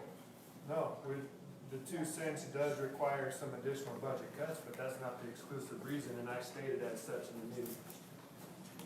So if you wanna watch it again and listen to it, you'll hear that that is not the reason. And I praised the commission for their decision on You did do doing that, what I they agree needed with to you do. on that, but I kinda, the way I understood it, you kinda, and everybody's assuming that the county commission is the reason you're removing these fourth and fifth graders. That's not the reason, Mr. Harrell, and I would challenge you to go ahead and listen to that again and see if you can come up with a better rationale than what was stated. I will. I was there, Mike, and I didn't take I that. didn't take it that way. I didn't either. There's been some prior animosities between the county commission and, Board of Education. And I believe I can speak on behalf not only of this committee, but the commission as a whole, the mayor's office, that we're united in doing whatever we need to do for the best of the county as a whole. And we, almost everyone, I've heard almost every person commend the Board of Education and Director Hickson for their work. They've had decisions that they've had to make that have not been easy. They've had just as difficult decisions that have faced them as we have, and we're sympathetic to that. But we just want to heavily ensure that we're all on the same page here. We're going to work even closer together than what you've ever seen in the past. I also would like to add that we're gonna hold a parent meeting on Thursday night with the parents out there, and we have not made a decision or a course of action without getting input from the parents, but we had to take board action in order to open that discussion. So that message went out this afternoon, so if you would like to attend that, you're more than welcome to attend that as well. But I do not blame, I'll go on record and say I do not blame any of that on the commission, because you have to run the county. You have to fiscally provide fiscal oversight for the county, and I have to do so for the school. And I do not blame the commission for any action we have to take to remain fiscally solvent and prudent in our working of the schools. Thank you. What's the date of the parent meeting? Thursday at 4:30 at Kepler. All right, any further discussion on any general fund issues that will affect draft three? It's very imperative that we address those now. If anybody has something to say, because there's an extensive amount of work that Mr. Buchanan will have to do. And the further we push this out, the worse it's going to be. So please, if you have anything that you want to debate, discuss, consider, let's do it now. Sure, if you got anything, I mean, you're. Well, I just wonder if there's any kind of raise increase for my people. We spend a lot of money, we're wasting a lot of money, Can I talk this for a minute? Yes, sir. Yes, sir. Well, sir, it's coming forward, I'd like to say this, there's some things that I still want to look at, but I can't put any hard numbers on the actual expense. I think that's what we're waiting on. Sheriff Lawson has full. Just want to give you a couple hard numbers there. As y'all know, since I've been in office, matter of fact, Glenn and I was, Deputy Sheriff Glenn and Ryan, this office with that problem of retaining employees. This pay scale, like you commissioner understand why I opted out of Mr. Russell's because he was going to compare my office with other sheriff's offices, which is virtually a waste of time and money. So we saved about $25,000 not entering my office into that, because I don't lose officers to other sheriff's offices.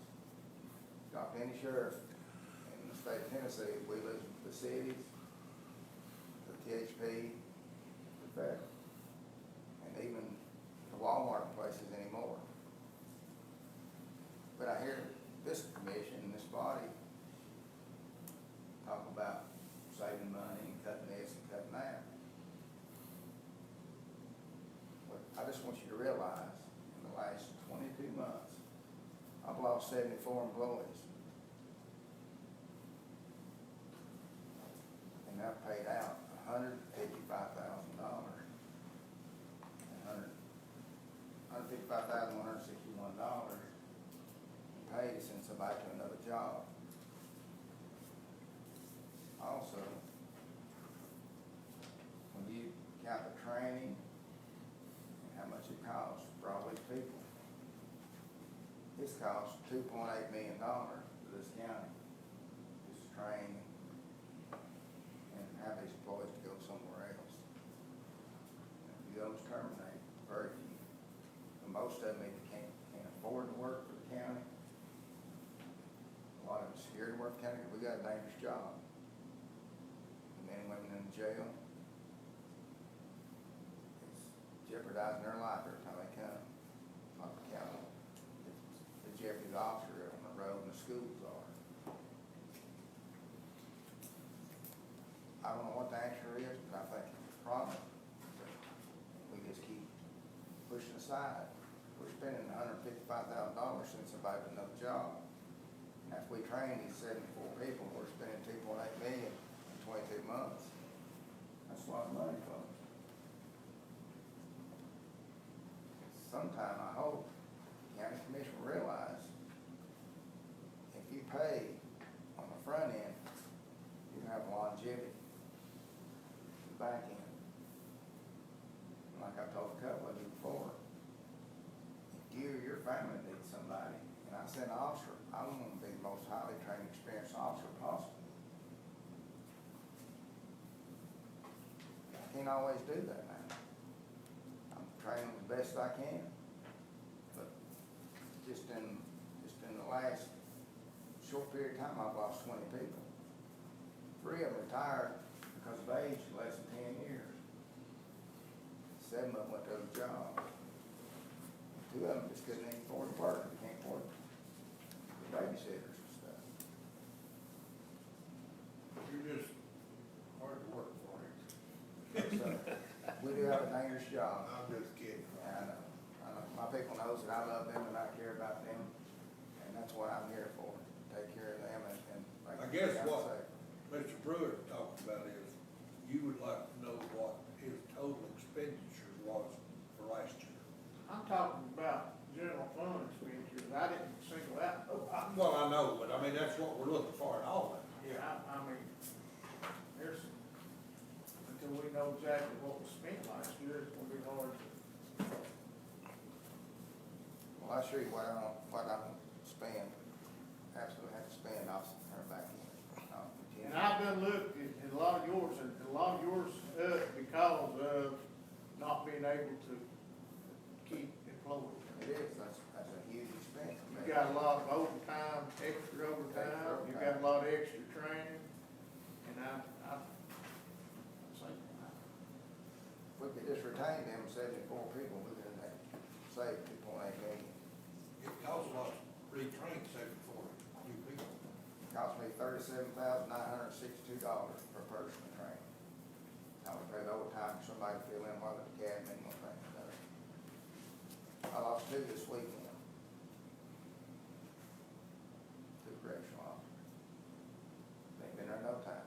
It's dangerous when you got gang members and you got, you see what the world is now, it's plain old mean people. Commissioner Thacker, I saw him firsthand at church. You won't turn out the case that day. 1 o'clock. But anyway, I would like possible to meet my subcommittee again and talk to the commissioner's representative on it and see if we can get some kind of long-term thing. Is that possible? well, is your scale not taking care of that right now, Sheriff? I mean, the pay scale that you got right now? Well, he's getting his step raises and all that's factored in, if that's what, he's taking care of as far as the coming budget year. He's just alluding to making advancements towards employee retention, correct? Correct. What is the starting salary if you had somebody just graduate the academy? What do they start out at? They're gonna do the academy once. I guess Tony probably knows off the top of his head.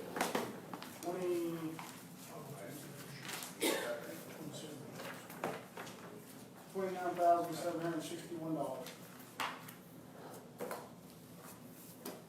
based on 40 or 44 hours a week. It's based on 2,080 hours a year, so 40 hours a week, 160, scheduled for 168, but they get paid for 160, 30-minute lunch. I got 32 employees, it's all down, unless you get cost of living raise, they don't get anything. So basically, they make more at McDonald's and Burger King than actually, they make quite a bit more. Is that for a jailer or a road That's cop for, or whatever? no, that's for the road, that's not, jail's lower than that, sir. Yeah, it's- According to the position on their scale, it's deputy. Supervisor inside the jail. That'd be 24/8. corporal inside the jail, sorry. 24/8, 53 for charter. One of the things, I lost quit time. Lost a 30-plus year veteran from Mount Carmel. We trained that man 1,955 hours. I lost one to the U.S. Marshal. Person been there over 30 years, the other one been there 7 years, 1,260 hours. He's gone to the U.S. Marshal, he's one of my tactical ones. Lost one at THP, been all within this month. Had almost 900 hours training in him too. And I can't blame my people to find a better job, better pay. But, Did you say you'd like to meet with the subcommittee? yes, sir, I would. I'd like to meet with the subcommittee again and see if we can hash out something we can do in long-term plans with employees and my budget. Sir, could you get a meeting scheduled with the sheriff's subcommittee between now and the first?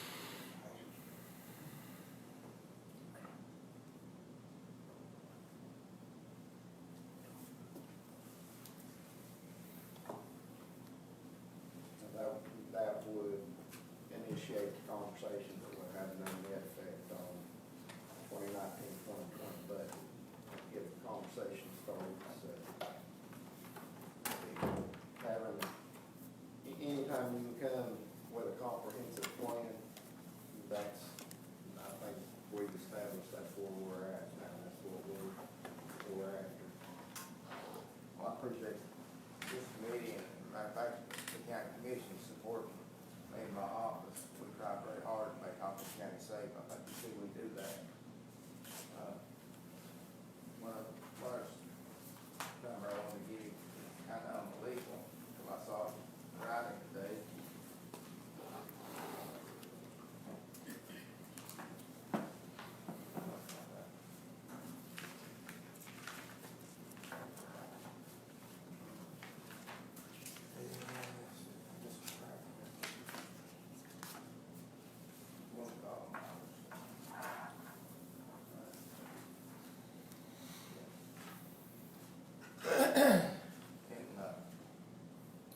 Talking about miles and stuff in our fuel, we drove over 140,000 miles in 2 months. And my officers, they answered over 4,500 calls for service, and that's not counting the transport and stuff like that. 149,007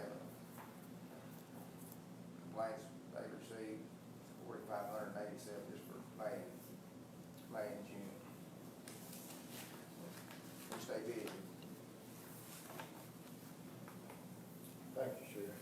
I appreciate your time. Thank you, Sheriff. Final call. When we meet August 1st, if we're gonna have actual numbers, That's the plan. if we don't have it, can we cancel that meeting, reschedule, till we get actual numbers? That'd be good. That'd be good for me, absolutely. All right, as of right now, everybody satisfied? Got a motion to adjourn? Second? By Commissioner Gibson. Thank you.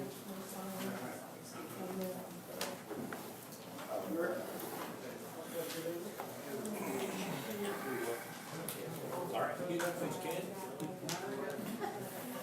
Thank you. Gonna charge you for the last one. Oh, really? Well, can you build the time? Sorry, she can't.